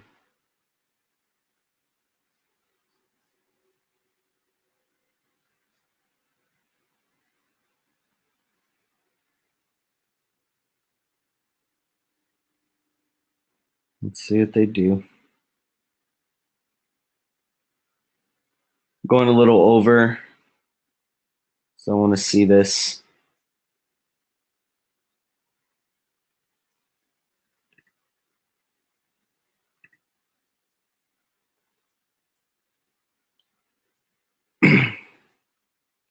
It's not that it's a bad idea. I just don't want us to miss this trade. That's the reason why I called it in the first place. Because it looks like it's getting ready for a good run, but I don't want it to bounce to the bottom of the channel first, and we screw ourselves over. So let's see if they push on this candle. If not, then I might call it off, and then we just set a buy limit at the bottom of the channel, so we can have a decent looking stop loss. And then we'll also have a better entry.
Is it a good idea doing channel scalping when New York opens? Yeah, as long as you start early enough, because tomorrow's Friday, or today's Friday.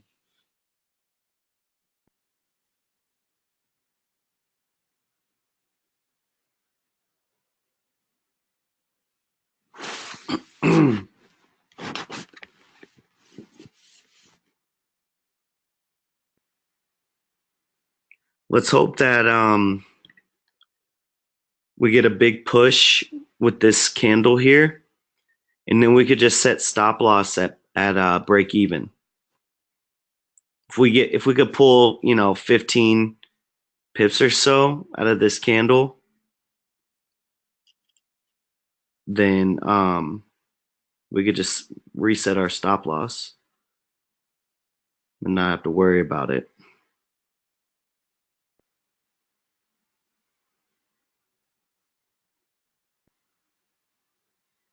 That's if we get a push, though.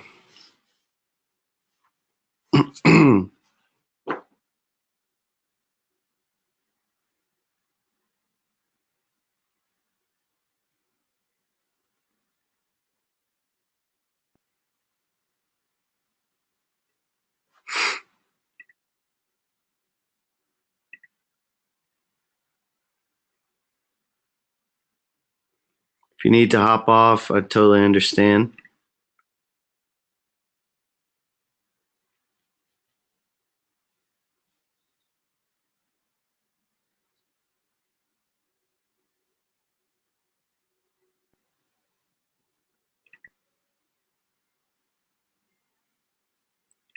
How did that GJ play out?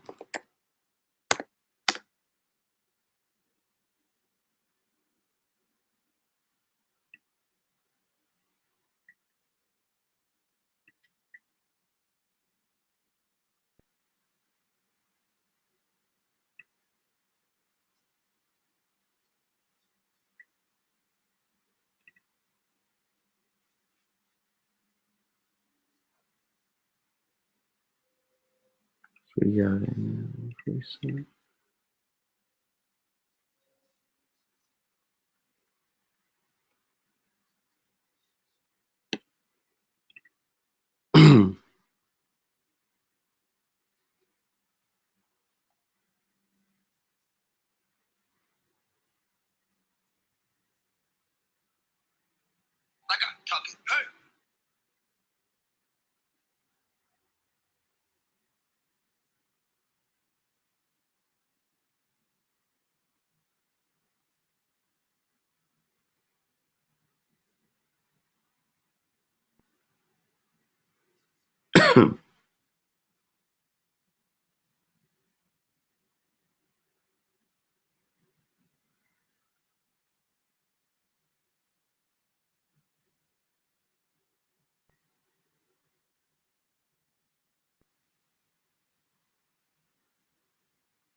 What time would be a good time to wake up to trade in the morning? What time zone are you in?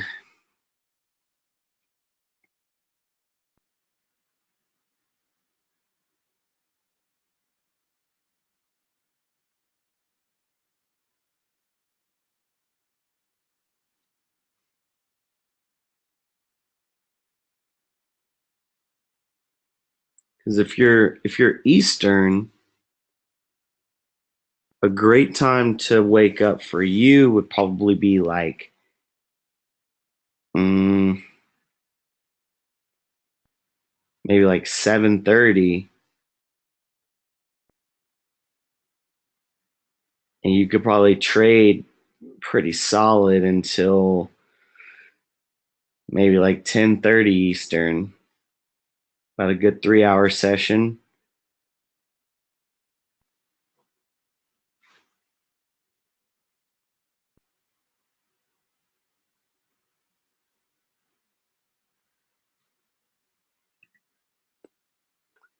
Would I say the focus of my method is mostly reversals or scalping like this? I kind of want to say neither of those. So I would say the focus of my method is institutional volume. Um, yeah, I would say institutional volume, because everything else around it, like the strategies that come into it, the channels, the levels, the EMAs, all the other components of it is based around the institutional volume. So it's I would say that's the core focus. And then from there, you can turn it into whatever type of strategy you'd like. So we only do scalping on the study buddies is because I want you guys to make money quickly. Um, and I like that I'm making money quickly.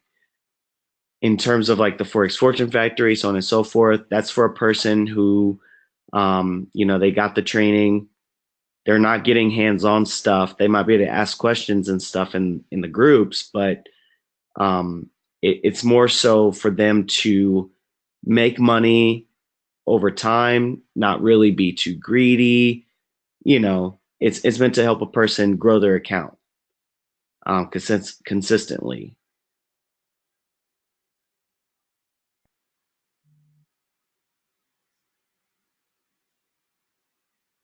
That makes sense.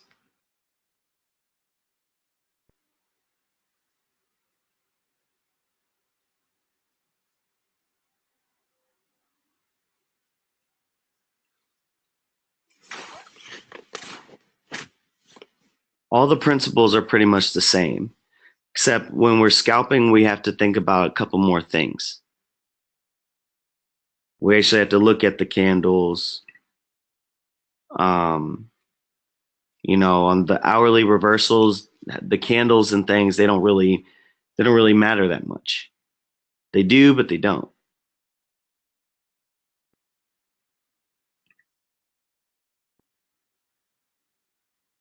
All right, there's 4 minutes left on this candle. I'd like to see it close impulsively.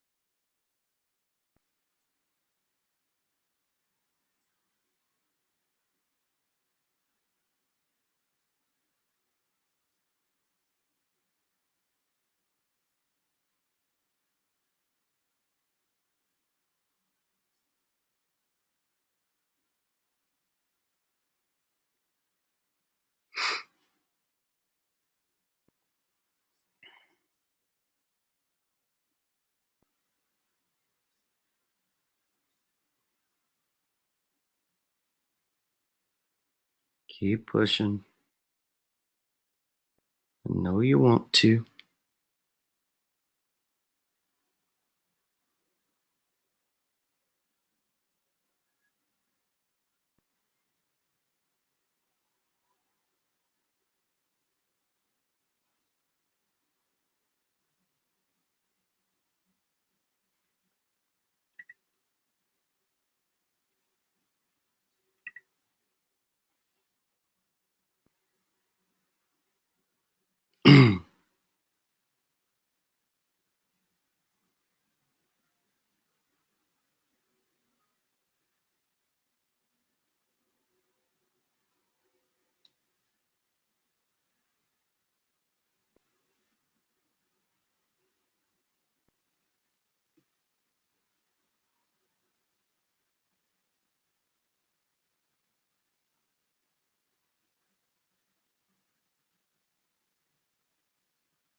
Minute and a half left.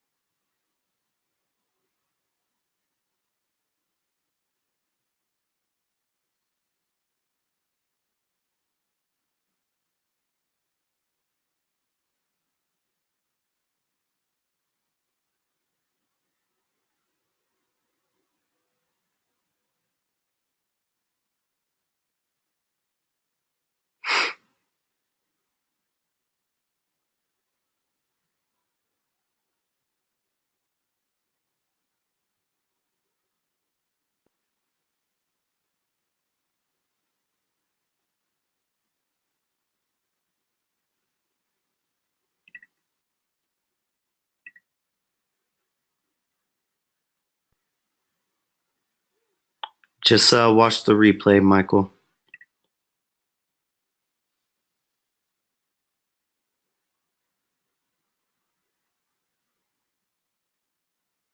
Come on.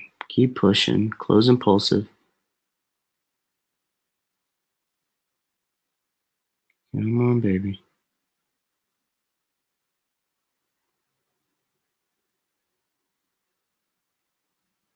All right. Move your stop loss on GBP USD to break even.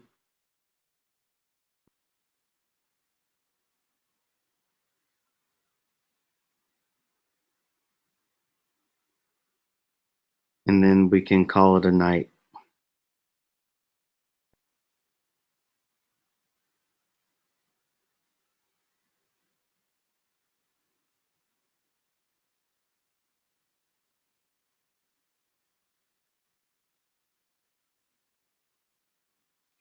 If you guys want to do it as just loss of 1 or 2 pips, that's up to you.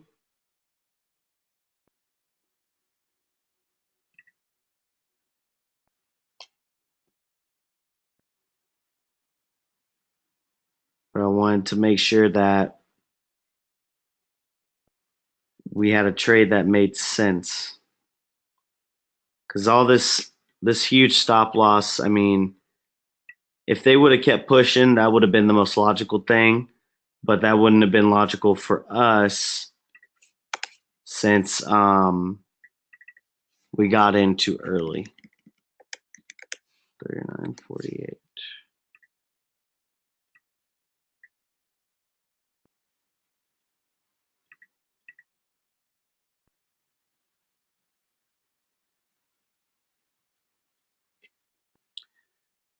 All right, guys. So we all good? Everyone got those? TP is up there. Hopefully we don't get taken out with this candle. And we see our push that we need.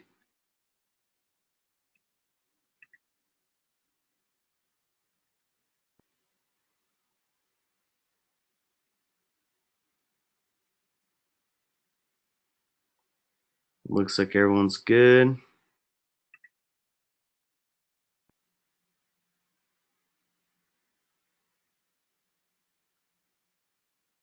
All right.